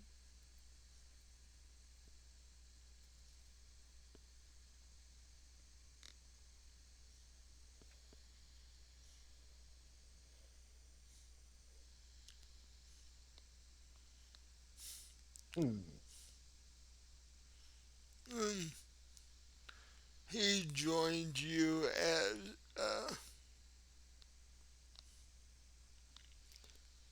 you walk downstairs into the tavern.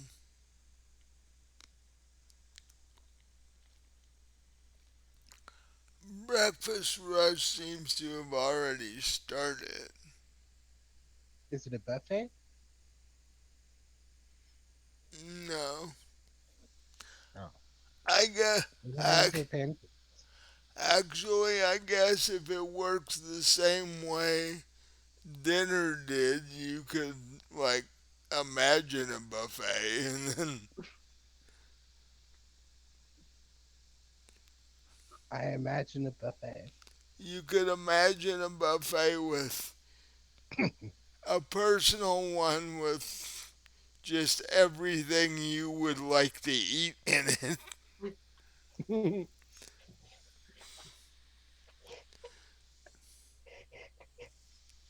Suddenly appearing before me is just like an entire serving tray, and Yeah, I open it up and it's just full of bacon, full of Bacon, bacon, bacon, bacon. bacon, bacon. like 7 pounds of bacon. Okay, that might be a tad bit too much, but yeah. I just kind Loosen, of like shovel some into my bag,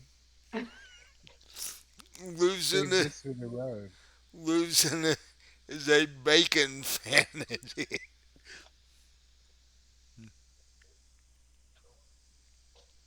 Bacon, eggs, make my muffins, Hey, you gonna eat waffles, that bacon? uh, pancakes.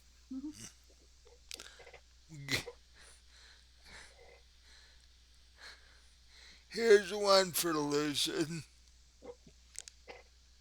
Bacon wrapped barbecued squid That sounds good. with the same barbecue sauce, the same spicy barbecue sauce, just wrap it in a strip of bacon.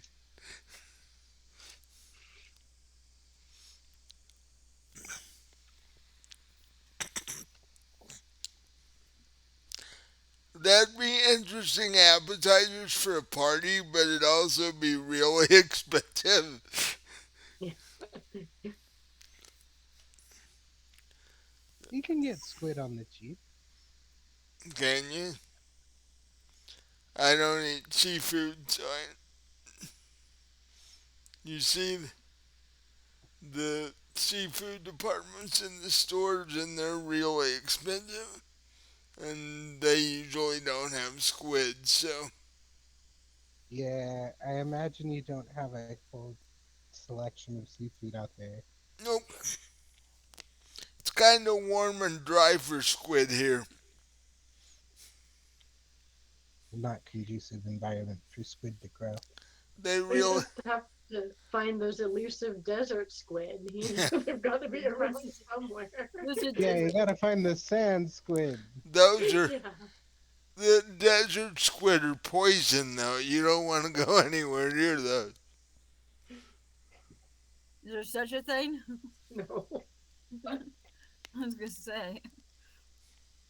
The elusive desert squid and their poisonous insects. Well, why do you They're only in Australia. why do you Now that wouldn't surprise me, why do actually. you why do you think they keep finding dead people in Lake Mead? It's like, Because the mafia kills them and puts them there. they kill them with poison desert squid. It keeps their fingerprints off of it. No, yeah.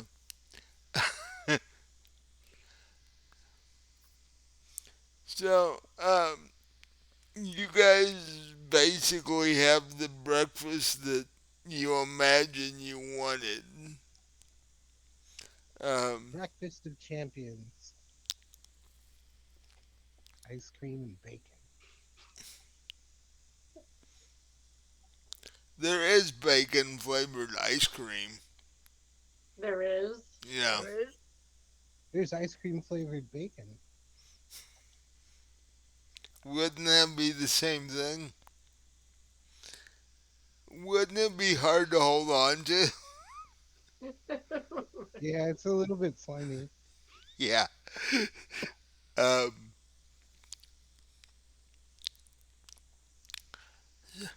So, after you guys have breakfast, you go back up to your room and then get your gear and go to head out the door. The owner slash bartender is like, "You guys gonna need another night, or are you gonna give me the keys back?" Ah, here's some keys. But keep the light on for me. Uh, well, I'm always here. We'll see if you make it back.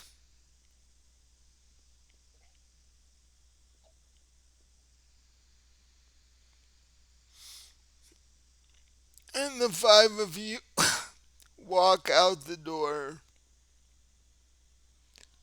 and continue to head east toward the forest. In the land of illusion.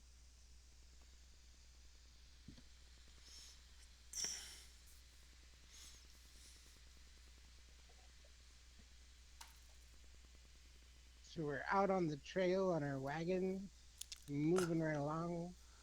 Um, yeah, where did you guys park your wagon, by the way? Probably in the stable? Yeah? We have a stable here, right?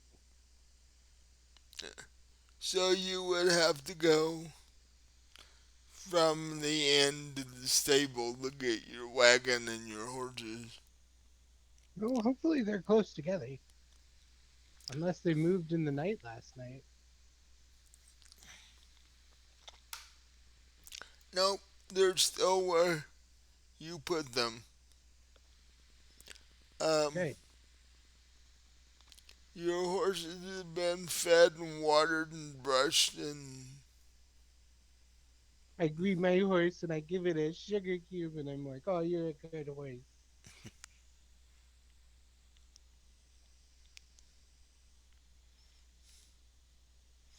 it sort of it sort of snuffles you and smells bacon. I feed the horse some bacon. So you actually kept some of the bacon to bring with you. Yeah, I shoveled it into my bag. Yeah, 'cause I guess you couldn't eat 7 pounds of bacon by yourself. So, Definitely could, but I won't argue with you. well, I probably could too. The question is, you probably wouldn't feel very well afterward. It wouldn't be pretty. I'd definitely be vomiting all over, but Yeah, it would be eaten. yeah. Yeah, I would not. No. So, the horse happily eats the bacon you give it, and Oh, you're gonna be a cannibal horse. like, um, and you guys bring the wagon and the horses over. Don't feed horses bacon, kids. Just a PSA here. Yeah, don't do that in real life.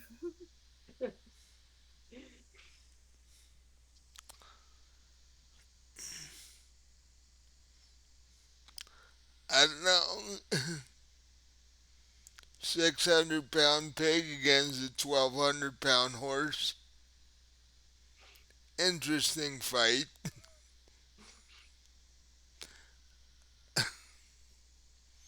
But you guys throw your armor and stuff in the wagon so you're not having to wear all that stuff all day. And you head east.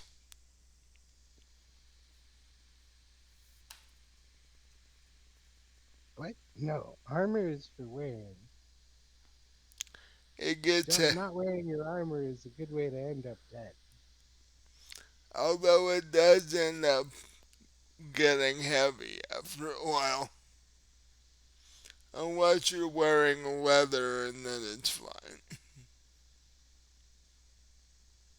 I will wear this chainmail till the day I die. Mm, yeah, probably.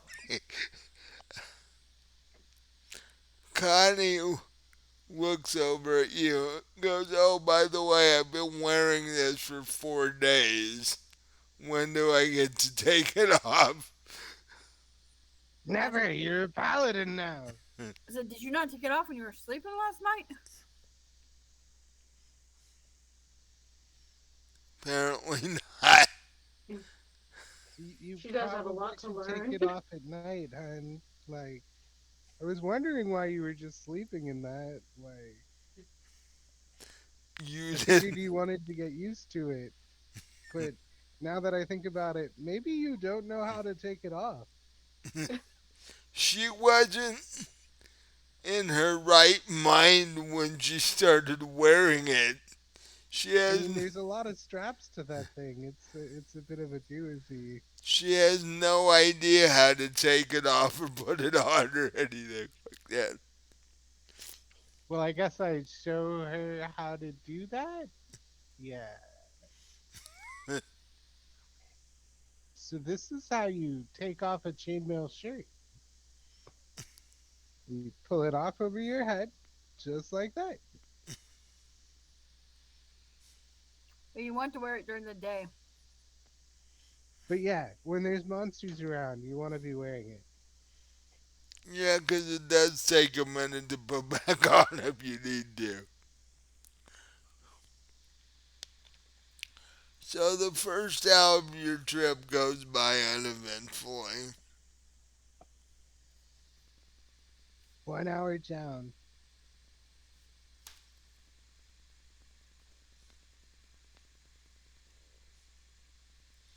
But So, in the second hour, there's a migration of bugbears, and you're beset by 60 of them. Oh God! Don't do that, or he might actually do that. actually, the second hour goes by fine, although the horses are getting nervous for some reason. Is Timmy down the well? Come on, Bessie.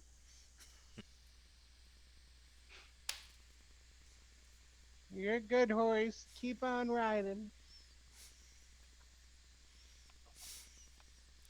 Third hour goes by. Okay. See, the trick to having your horses survive is to name them. The DM will get invested and he won't kill off your horse.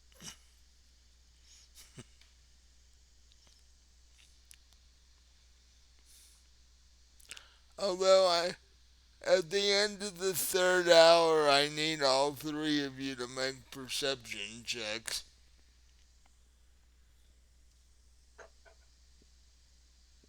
19? 19 as well. Perception.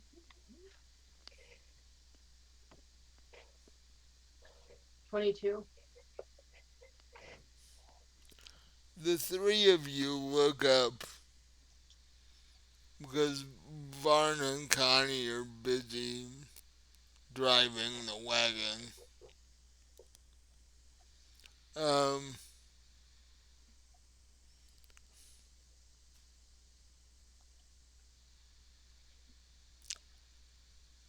you've all seen storm clouds before. You've even seen crystal ones from the rain yesterday. You see, Why do those storm clouds have a face? you see them again as you look up. Only this time they're red. The, they're actual burgundy color. Red storm clouds. Okay, that's a bit weird. I pull out an umbrella. Well, you're a cleric of the Storm Lord. Can you tell us what this means? I mean, have you ever seen anything like this before? Means we should go faster. And where did Lucy get an umbrella from? Not no kidding. You know the story?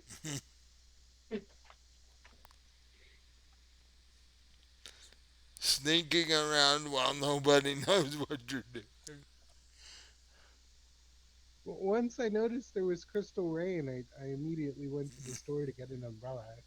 Uh, Wouldn't you? you failed to mention that. Oh, I would Yeah. think Crystal Rain would tear an umbrella up pretty easily, but Crystal umbrella, ah, except that means it's fairly heavy as far as an umbrella goes. Which is also not a bad idea weapon wise either.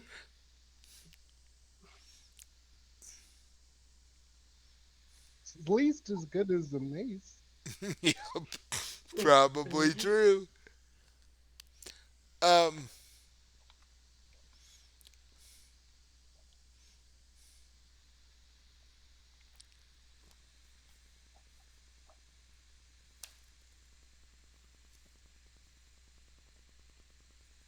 hmm. With And you didn't get 5 of those umbrellas? One for each of us? They only had the one. within the next hour, you reach a grove of crystal trees similar to the one that was overhanging the garden, overhanging Greta's rose garden. Quick, let's make for those trees. And this tells you that you've actually made it to the forest. We're there. But Okay. also, also at that time, the wind picks up and the storm clouds open.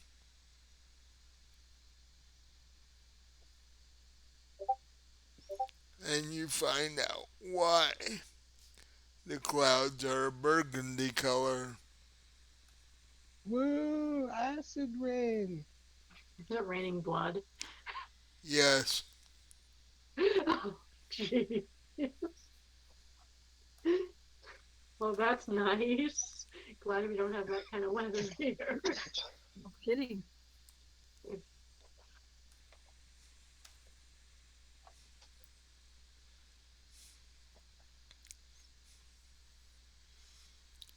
when the blood drops hit the ground,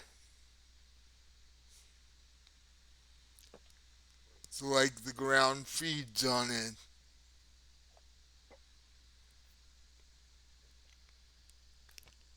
Well, we better run for those trees.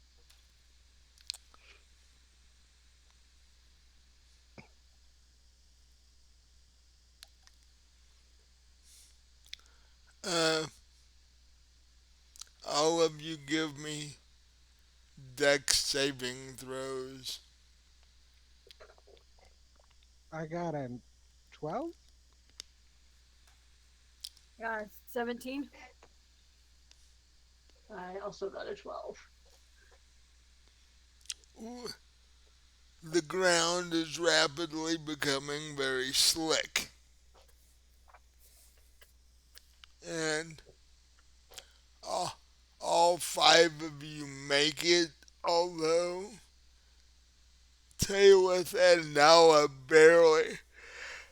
No. What do you mean? I had a 17. Oh, Taylor and Lucid are Lucid. barely able to keep their feet. They do, however. And you were able to make it to the grove of trees and get some cover from the storm because the wind is blowing the drops of blood everywhere.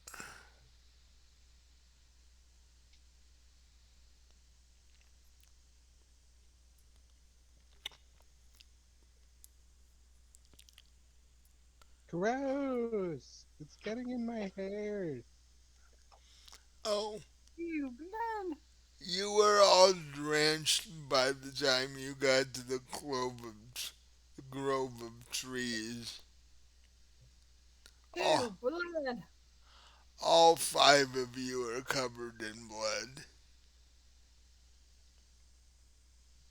I definitely did not sign up for this. Me either. Doesn't one of you have prestidigitation? Oh, I do. Alright, clean me up. What? If I'm cleaning anybody, I would be myself. We'll do that too. It would take, unless that's a cantrip, it's gonna take spell slots to do that. It's a It cantrip, I is a believe. cantrip. I say, yeah, I believe it's a cantrip. You better check and make sure. I. It's definitely a cantrip. It's One a cantrip. oh, I know it's a cantrip. 100%. Okay, so now I I think can. she has it. What? I think she has it from a feat that only lets her choose from cantrips.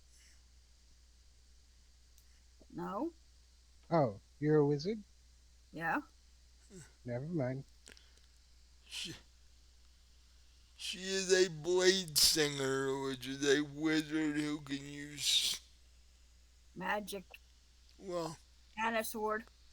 well, yeah, a blade singer is a wizard that can fight with swords.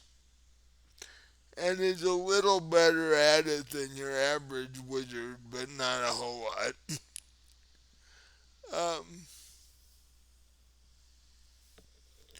so she can actually cast it enough cast it enough times to clean all of you up if you would like. Yes, please. Yes, please. Leaves Connie covered in blood.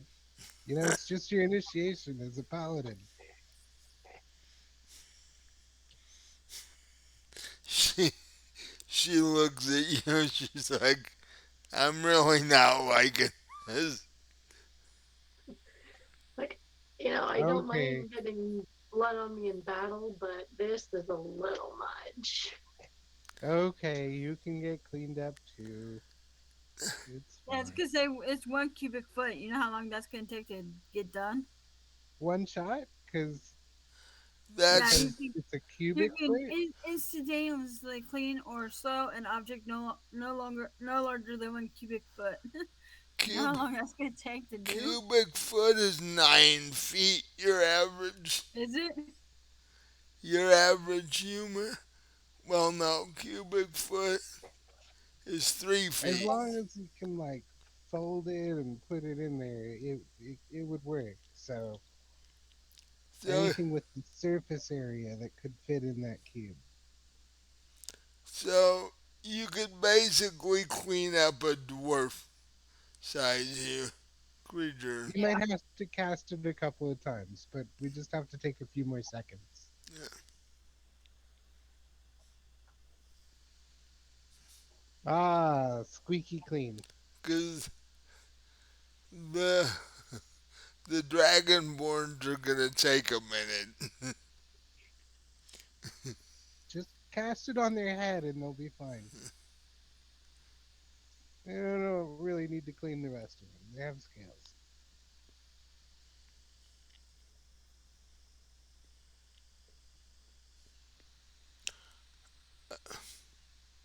Why is it raining blood here? Connie was about to ask you that question. because the gods do not favor this land. We are in a desolate place, my child. Desolate. You, Far from the land of the gods. you hear this small voice from behind you. That's not quite correct. Well, hi there. And you see this halfling in crystal plate mail walk past you. Gosh, you look almost like a full wing. He's like, the blood from the sky is what nourishes this place. You can see how that might be a little foreboding. I feel foreboding. Uh, You don't know where the blood comes from. Do I want to? No. Yeah, I was gonna say I don't think I want to. Me neither. Are you gonna tell me anyways? And um, he points to the northwest. And if you look up, you see the very top of a crystal tower in the distance. Where they do mass child sacrifices? Or. Um, and you realize that that is the tower you need to get to. Well, shoot. There are guardians of that tower.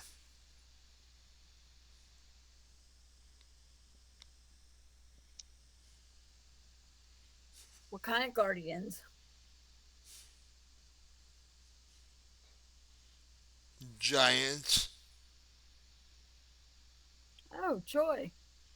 Oh, that's not at all concerning. They rotate guarding the tower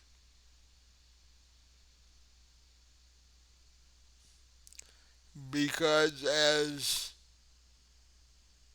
part of their duty for guarding the tower, some of their blood is given. Kinky. And at the end of every rotation, it rains their blood. That's a lot of blood. This is a large forest. It needs care.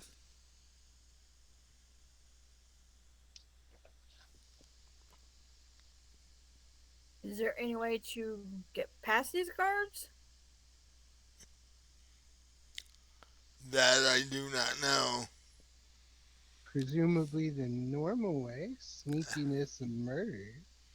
I have never had a need to try to get past them. I would say anybody that attempts to is crazy.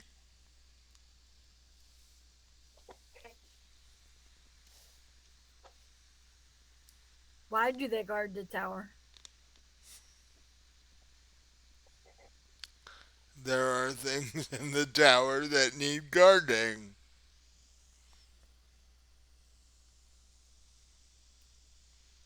There are valuable things in the tower that are meant to stay in the tower. There are, in other parts of the tower, there are creatures that need to stay in the tower for the survival of everybody. Okay, so we need to be careful where we go in that tower. Oh, you're just being melodramatic. I'm sure it would be fine. Yeah, why don't you go ahead and check it out and tell us how that works out when you get back? If you get back. Yeah. What? Connie Connie leans over to Bard and goes, "We're all gonna die.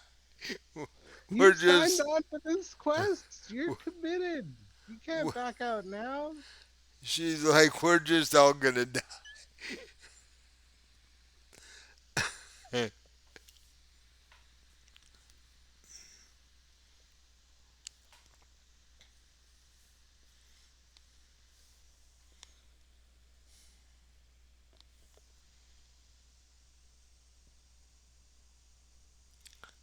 Um, if you wish to attempt to get in the tower, you need to talk to the unicorn. Oh, why? He guards the path to the tower.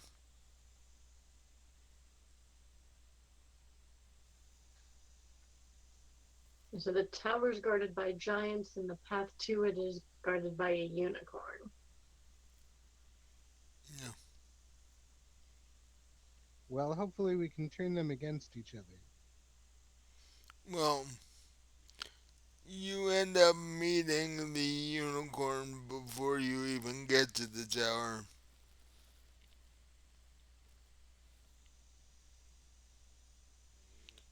If he And just what language does this unicorn speak? common like everybody else does, if he ga- gauges you worthy, he will let you pass. Then all you have to face are the giants. And what exactly are a unicorn's criteria of worthiness? Um, that I don't know. Like I Hope said, they're I not virgins. like I said, I have never had a need to find out. Only the virgin shall pass.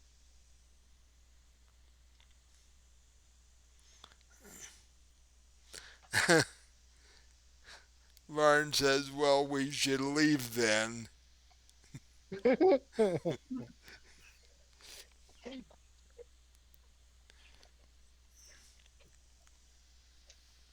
Yeah, that leaves Connie, and I don't know if she's gonna be fighting giants by herself. So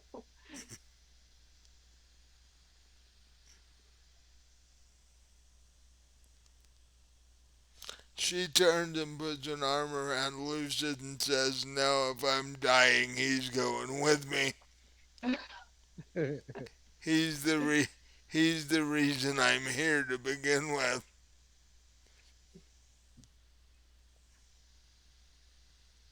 Yep, I'm just so handsome she couldn't keep away.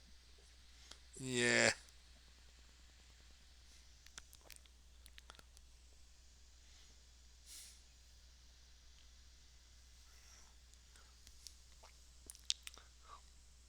So off to see the unicorn?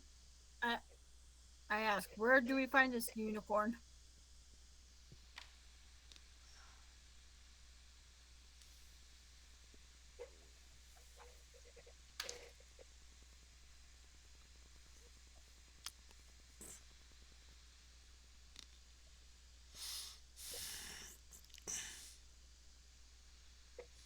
Atop the dark cliffs of Morghast.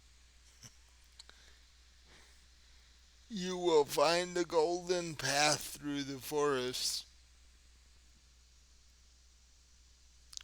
At the center of this path is where the unicorn lives. Okay.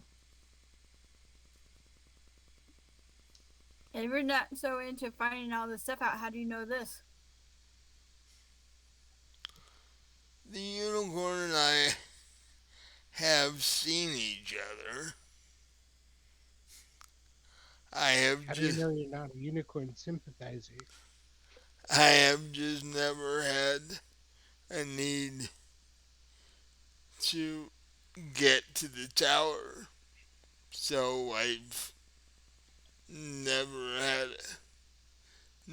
had the conversation with him to find out how. Is the tower sized for giants or is it sized for regular people? You mean inside? Well, yeah. Is it a tower for giants or a tower for people?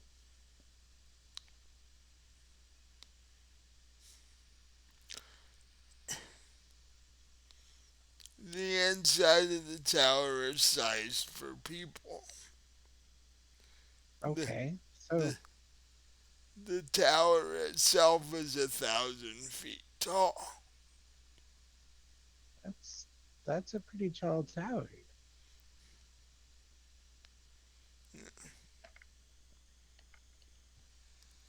Even even the giants that guard it are small compared to the tower itself. Hmm.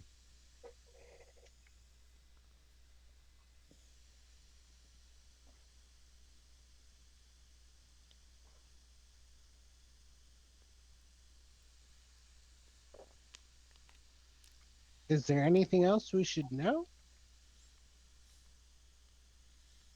Mm, not that I can think of. Then it's off to slay a unicorn. I mean, talk and greet and have a merry time with a unicorn.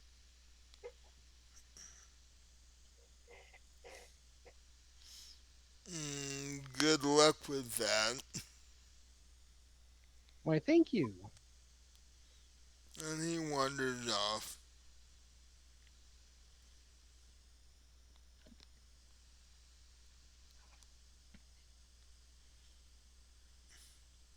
And about that time, you notice the winds have died down and the rain has ended.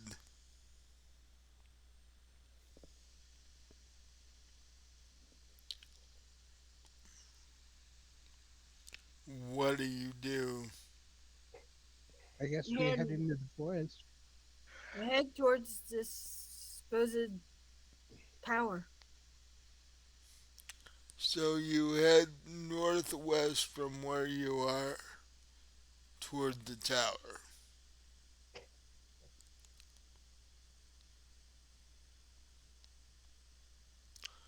Um,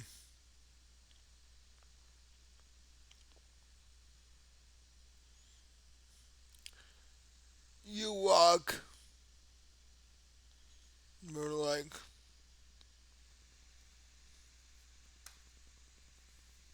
10 minutes, and you do, in fact, see a golden path made out of crystal.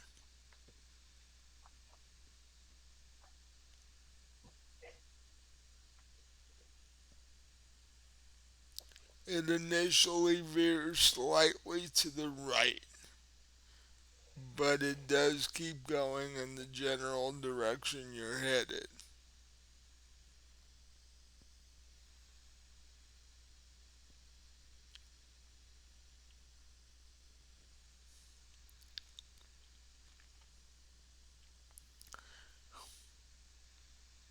I guess we follow the trail. Mm. Yep. So you continue walking.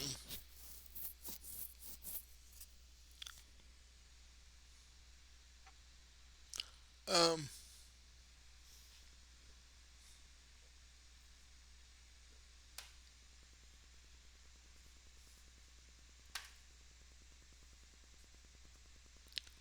After, I'd say, about a half an hour, or what seems to you to be about that long, because you know how odd time is in this place. You come across, you, you come upon a unicorn who is peacefully grazing in the crystal grass near the path. What do you do? I'll ask him if he's the guardian of this path that we've heard about. And if so, can we pass, please? He looks up, a little annoyed that you interrupted his grazing, but he looks up and says, "Yes, I am the unicorn that guards this path. And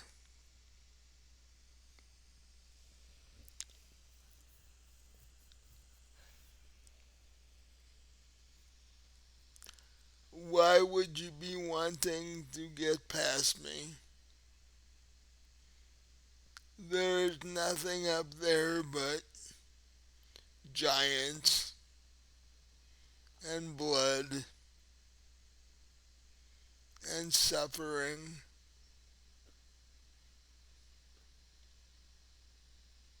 Sounds like my kind of time.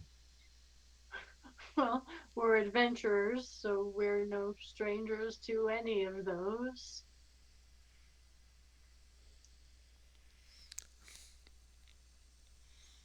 No.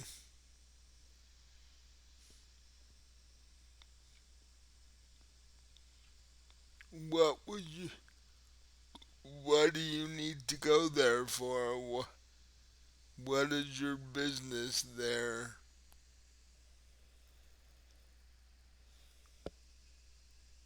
Is there a way to check and see if we can trust him to tell him what we're there for?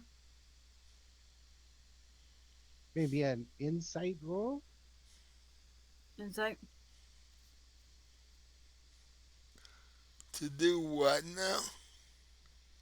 to see if it's safe to tell him why we're there. Like, Oh. gain info from the conversation. Uh, See, I really just came to ask if it's true what they say about unicorns, and what is that? that they're really horny. Well, we do have one, yeah. Uh, Oh my. You want to get I'm not stabbed, counting don't what. you, Lucid?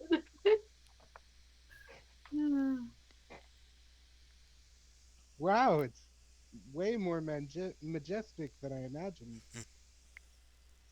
well, we are the most magical being in the universe. More than like a god? Uh, They don't actually count as being in the universe. they made the place and then split. Are you kidding?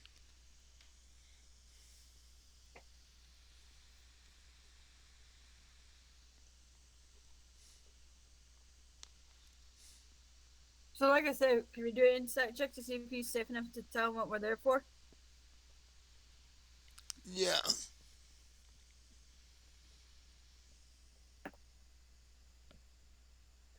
18. it's fine. He, he's heard. He's been there for centuries. He's heard everything.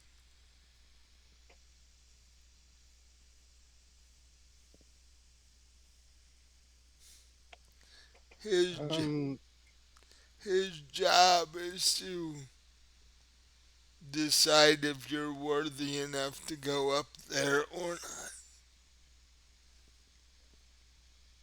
So, do we tell him? We're not getting past him unless we do, I think. So, I think we should tell him. yeah. Okay, so we tell him that we're there for the crown.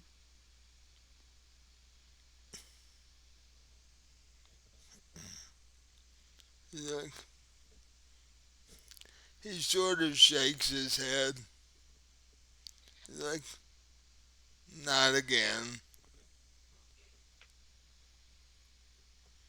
He's like, at least once a year, some group comes here trying to get at that thing.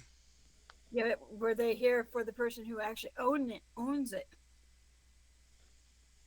I don't know. Only That only it knows those sort of things. crazy old codgers probably sent 100 guys before us. We Eh, should have charged more. Possibly. and you also know that you are currently not the only group of people after this thing. That has been made clear to you a couple of times. So,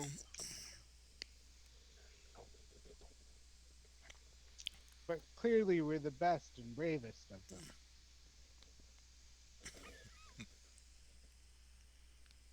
I'll give you this. You are currently the only ones alive and breathing.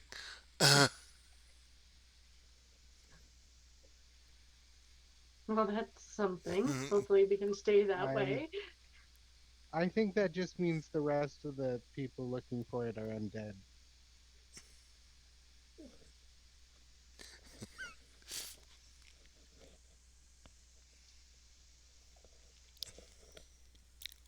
It's gonna turn out we're competing with witches. Witches are alive. No, Unalive. generally they're not. They witches start out as wizards who give their life for magical immortality, and they're not pleasant people. But then again, most wizards aren't pleasant people anyway. Um,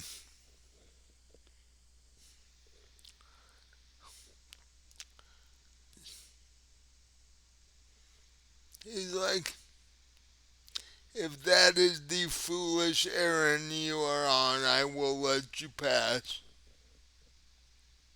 Well, thank you.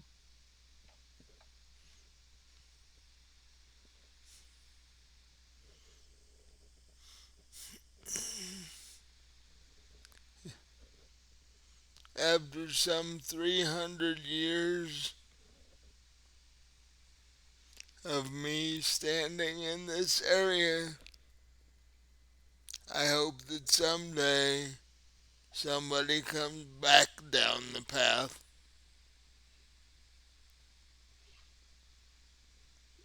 Do they Hopefully, not we will. normally?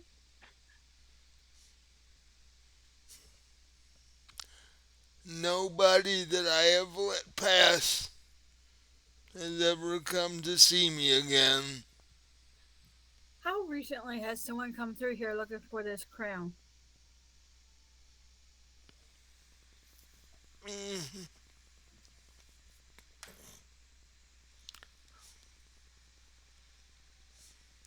just yesterday, as a matter of fact. Hmm.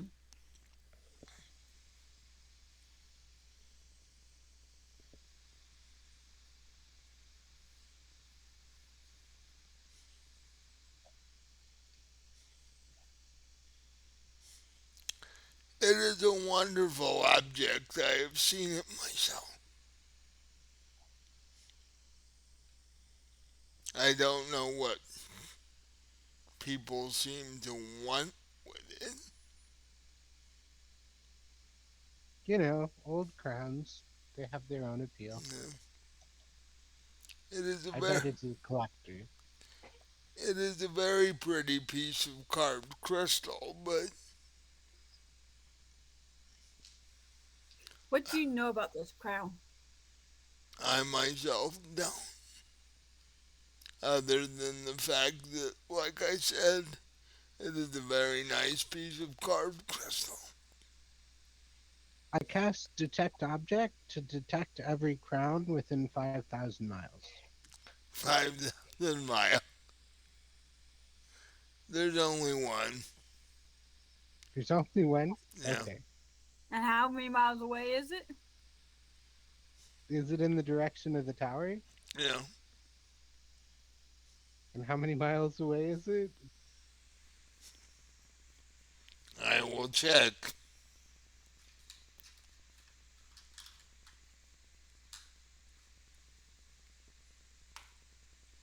It is currently 6 miles from where you stand. Does it feel like it's 1,000 feet up?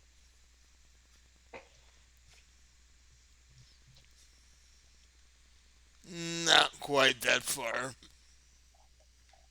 I think it's up in the tower, but not quite at the top. Oh, I could have told you that. Oh. Well, you should volunteer more of this information. Can you tell us anything more about the giants and how to get past them? Or, like, does the tower have an elevator? No. Many, many stairs. I feel like this is an oversight. If you're gonna build a magical 1,000-story tall tower, or 1,000 feet tall tower, you should include a magical elevator.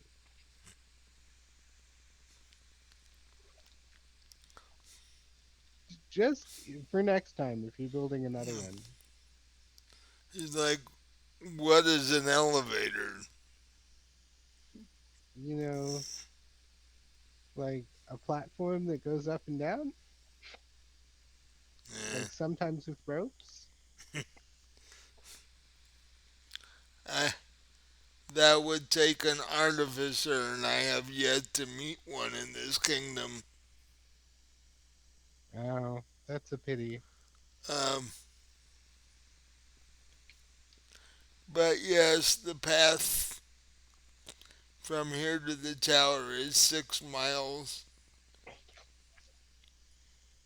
All I can tell you about the giants is that they're on, I can tell you their current rotation.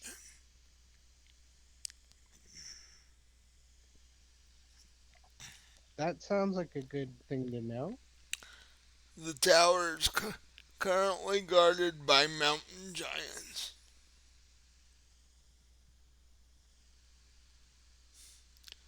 Their When do they next, switch off? what? When do they switch off? I believe a day or two. Who do they switch off with?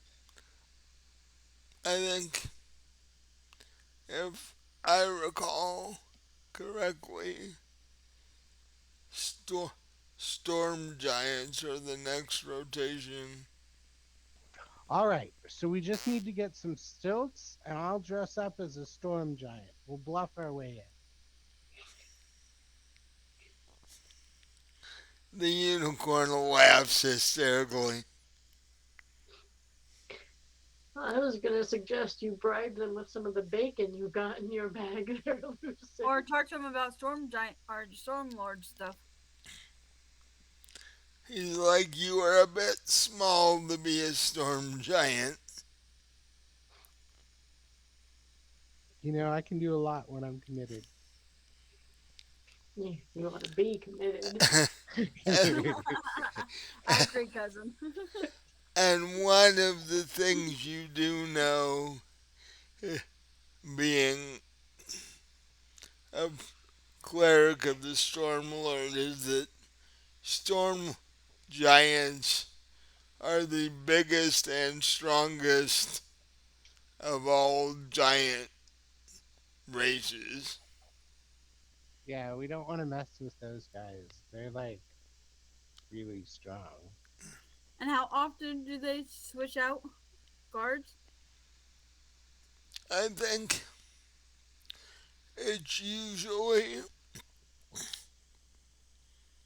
a calendar month. Okay, we don't want to wait that long. We need to get there before they switch. They're going to switch out in a day or two.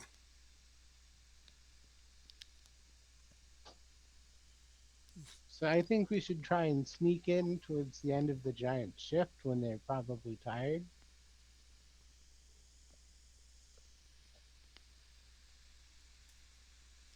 Is there? I ask him. Is there a period where there's no giants? No,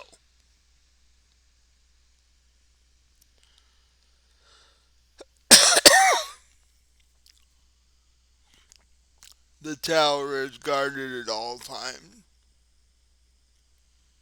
because there are creatures in the tower that would get loose otherwise,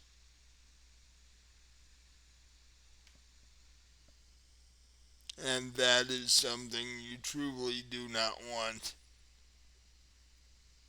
Well, I do have one thing, you guys. I do have banishment, so I could try banishing the giant.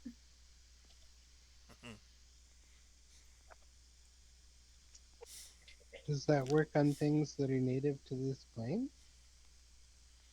For Yeah, one, it sends him, for 1 minute, which is a whole battle round. That's a big thing. there You can do a lot in a minute. there are 6 giants guarding the tower at any given time. Oh, I would assume there were two guards, like in a usual at a usual village gate or something. There's always two guards. That's what I was Okay, expecting. I can't banish that many. I don't. I only have one slot, so yeah. To I'll that, cause a diversion while you guys sneak in. If I get in trouble, you can banish the giant that I'm talking to, and then I'll run away.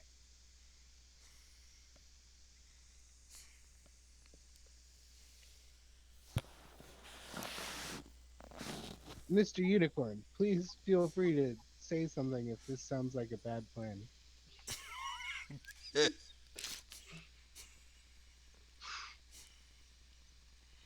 No worse than the last dozen or so. But it's not the same as the last dozen or so, right? It's a different plan than the people that all died, right? Yes.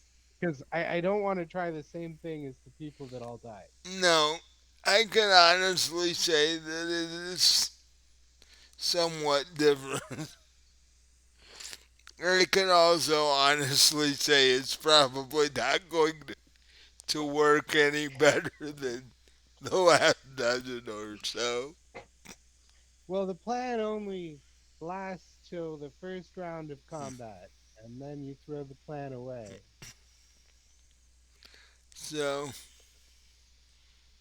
I say, as as unicorns are actually optimistic creatures, I say go for it and give it your best shot. I think we should go back to town and make preparations.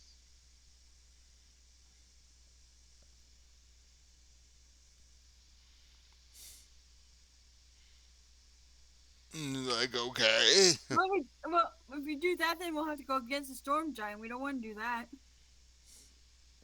Well, he's not. They're switching out in what, a day or two? Yeah. Yeah, that's I not giving forgot us what he enough said. time to get there, to go back to town and go back and then go back. It's not giving It us only enough took time. us an hour to get here. Took you 4 hours to get here. It only took us 4 hours to get here. We'll Eh, go, come back. It'll be the middle of the night. It'll be perfect. We Oh, only do this under the cover of darkness oh, so anyway. you're wanting to attack the tower at night, are you? Okay. When they're presumably sleepy. giants aren't nocturnal, are they? Actually, in a lot of stories, they are. In Tolkien, giants were nocturnal. Anyways, Must have missed that. maybe Um, we should hit them in the daytime. No, I don't think the giants in this are nocturnal, no. But they would have shifts because, like the unicorn said, the tower is guarded at all times. So, while some of them sleep, some of them are awake. so we hoof it on back to town. We roll by the magic shop.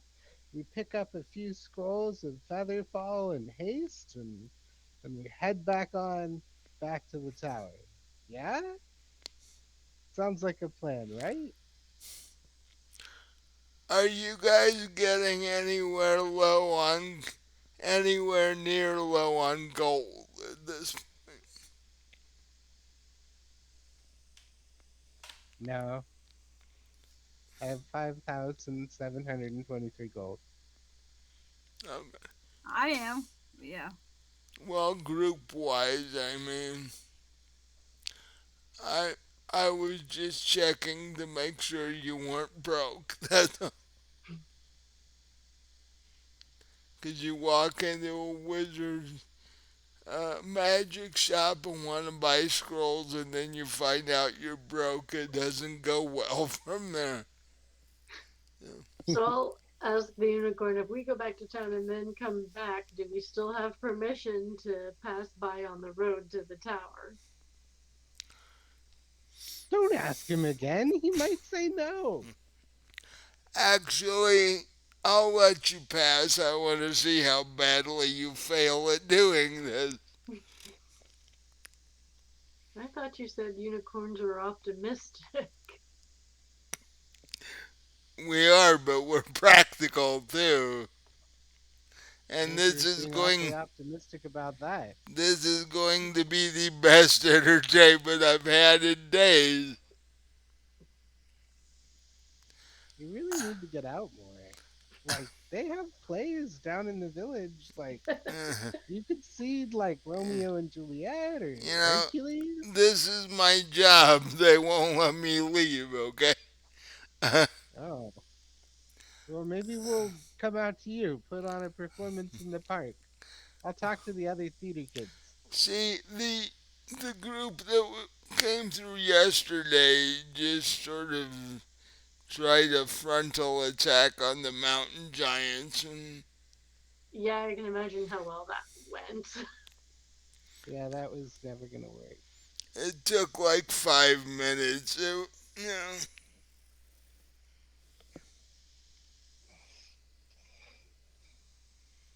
so your guys' plan sounds much more entertaining. Yeah, you gotta know to pick your battles. So, oh, one thing I'm required to ask. What do you want me to do with your bodies when you die? Plant a tree on top of me, please.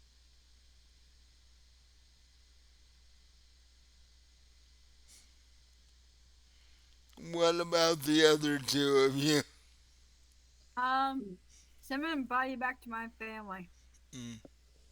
Not something I ever thought about. Unless the giants eat me and there's nothing left, then I guess you should send my body back to my family as well. Hill, hill giants would eat you. Mountain giants and above generally don't. Um, Well, hey Mm, guys, we got one thing. They are good. They're not evil, so we have a chance to. I just have to ask because I'm the one in charge of cleaning up. Well, that sounds like a You don't have relatively hands. unpleasant That job. sounds like a job that was assigned, like, very arbitrarily. You should leave cleanup to someone with hands.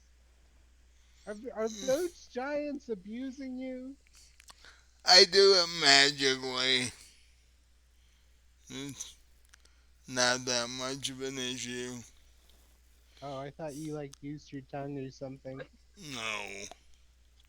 I am the most magical being in this realm. All I have to do is nod my head.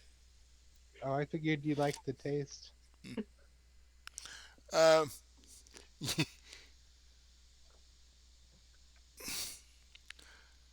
uh, Good unicorns are not carnivorous. You haven't even tried it? Now, my evil black unicorns in the open lands, that's another story. But, I mean, you had to have tried it if you know you don't like it. eh, Just take it or leave it. meat is Okay. Well, I'm not going to try and talk you into it at this eh, stage. Believe me. meat is meat. Adventurer, giant. Eh, giants make better stew because there's more of them,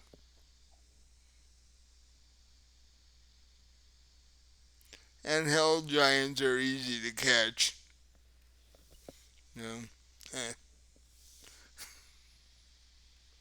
they're dumb and slow. You know. But anyway, you guys go back to town. Well, I'm I gonna. want to ask just a second. I got a question for you, Unicorn. So Mm, if the storm giants are next, what's after them? uh, Fire that's a giants? that's a month out. Uh, Yes, I know that. you're not gonna be here in a month. I like to know what it is, though. We actually don't have that much to do. We could just camp out. Um, I mean, you probably don't get that much company. You must be lonely, Mr. Unicorn.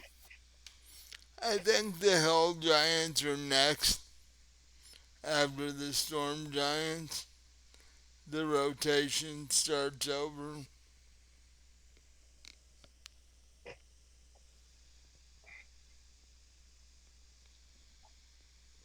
Oh, it's 10:13. Do we want to call it here or Um, if you guys are intent on going back to town, what we'll say is you travel, you leave the unicorn, you travel the next 5 hours because it takes you a little bit to get out of the forest, and you travel back to Crystal Vale. Um, it, it is bordering on darkness now.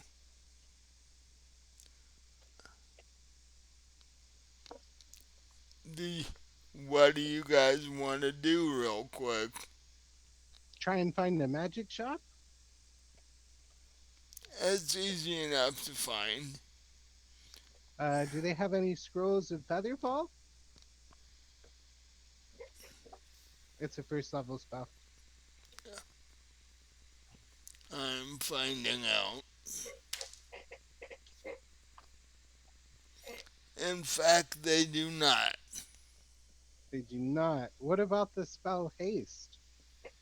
It's a third level spell.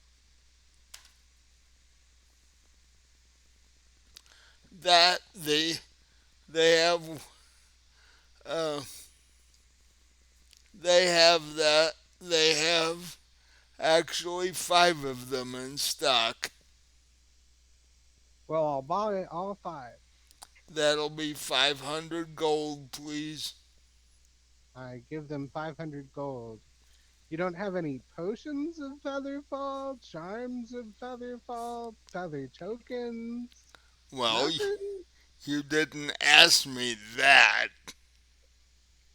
You I said asked you that you, now. you said scroll specifically.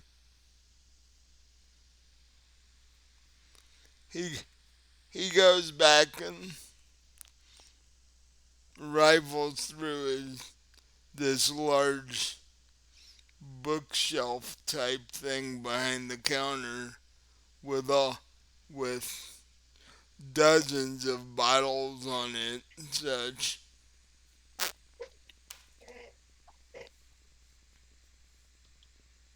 He says,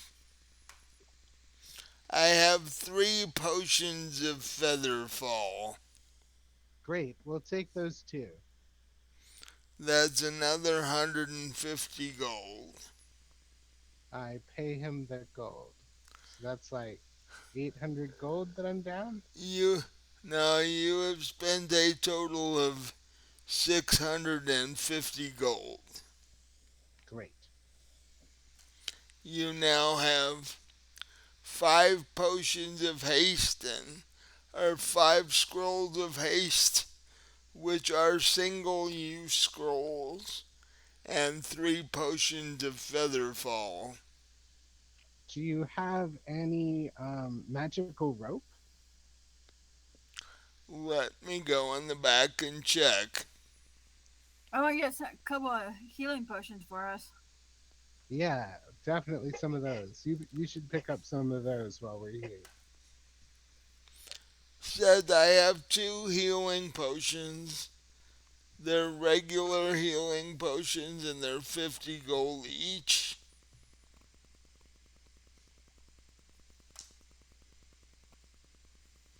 No magical rope. No magical rope. Hmm. What about regular rope? You all have regular rope. Oh, excellent, excellent. Just keeping you on your toes there. Eh, yeah. If you've used up the rope out of your backpack, that's another thing. But if, if you still have it, you have it. I have it. You did use yours tying up Connie. Did you get it back when she split? Probably. Didn't she just like get out of the ropes? Weren't the ropes left in the wagon? Yeah. Yeah, we kept those. So you have your rope back then. So with But the it's only 50 feet. We need 1,000 feet. between the 4 of you, you have 200 currently. Actually, yeah. Well, Still no, not a but thousand. between the 5 of you, you have 250. So So we need another so 750. you can get that at a regular supply store. The magic shop wouldn't bother with it. Okay. Do Um, you have a magical grappling hook?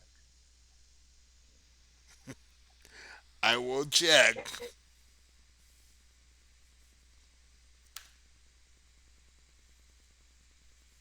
No, Preferably one that levitates, like up to the building and hooks on by itself.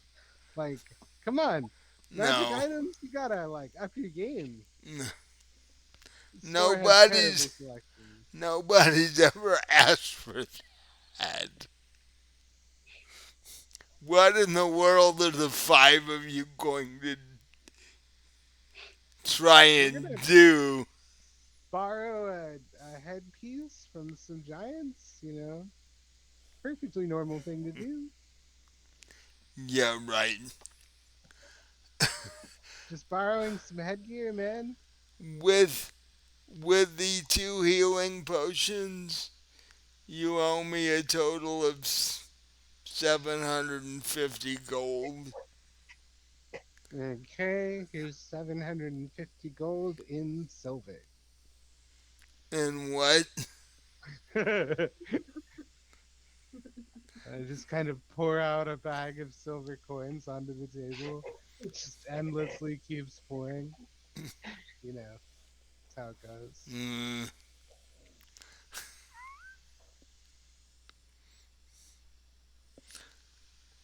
the shopkeeper waves his hand and they become gold.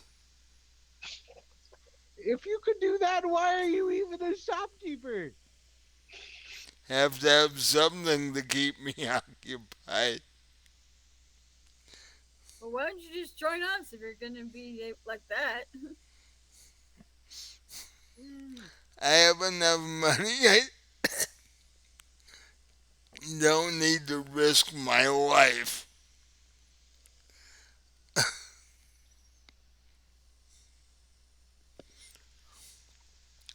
So you walk out of there with two healing potions, two feather fall potions, and five or two feather fall. Yeah, two feather fall potions and five haste scrolls. What is Featherfall? It makes you take no fall damage. Like, so we could theoretically jump off the tower after we loot the tower, so that we could just like, whee! Did that actually work on something that's 1,000 feet tall? No fall damage is no fall damage.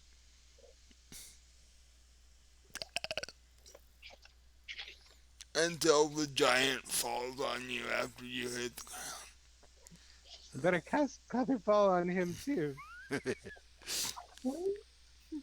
These storm giant punch you through the nearest tree as you after you land.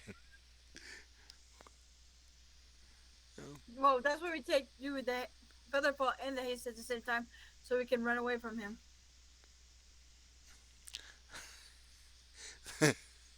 That makes you fall faster. It's like, Oh yeah, it doesn't say anything. Doesn't look like there's a height restraint or anything. It just says the falling creature's rate of descent slows to 60 feet per round until the spell ends. If the creature lands before the spell ends, it takes no falling damage. That doesn't say from what height. oh, Ah, duration 1 minute. So if you're more than 6 times 60 feet up, it would fail because it would end before you get to the ground. so so you better jump out of a window that's less than 400 feet above the ground. Well, it's 6 times 60.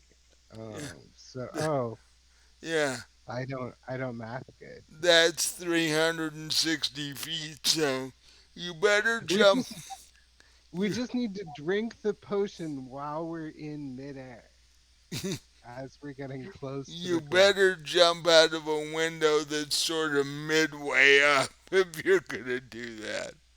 We just need to drink the potion about midway up. Or less, just right before we hit the ground, drink the potion. Yeah. We just gotta wait till the last like half of the tower.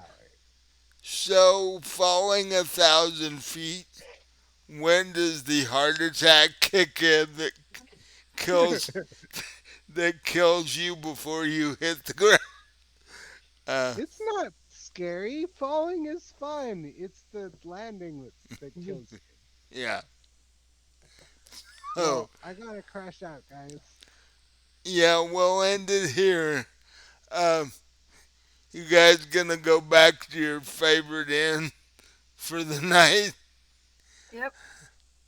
So you We, we guys. should we should strike in the dark. We should Oh stay yeah, up you and guys were pull an wanting all to. nighter and strike in You, the dark. you guys were wanting to do this at night. Night raid. So, but what we'll do is we'll end it here, and next week we can start with you guys climbing back in your wagon and heading back out to the forest. Sounds good. Cause All right. you'll Sounds get good. there about midnight. Um, Perfect. but The witching hour. did you guys have fun? Yeah. Definitely. Yeah. And I hope you guys watching out there have fun when you can check this out on our YouTube channel. Um, check out our social media, which I'll throw that up here in a second. Um, comment on the videos because I'm all on our channel almost every day.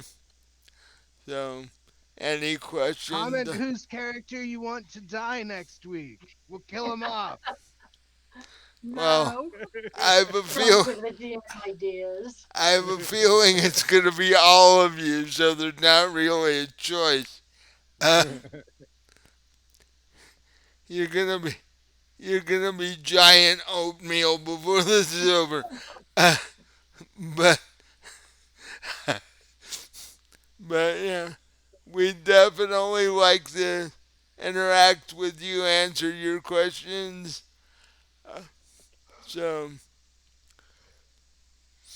and definitely go buy Robin's books on Amazon. The link will be in the video description, and we'll see if these guys make it out next week. So, um, until then, hope you guys have a good week. See you next time. See you next time. Bye. Lady. And I'll throw that up.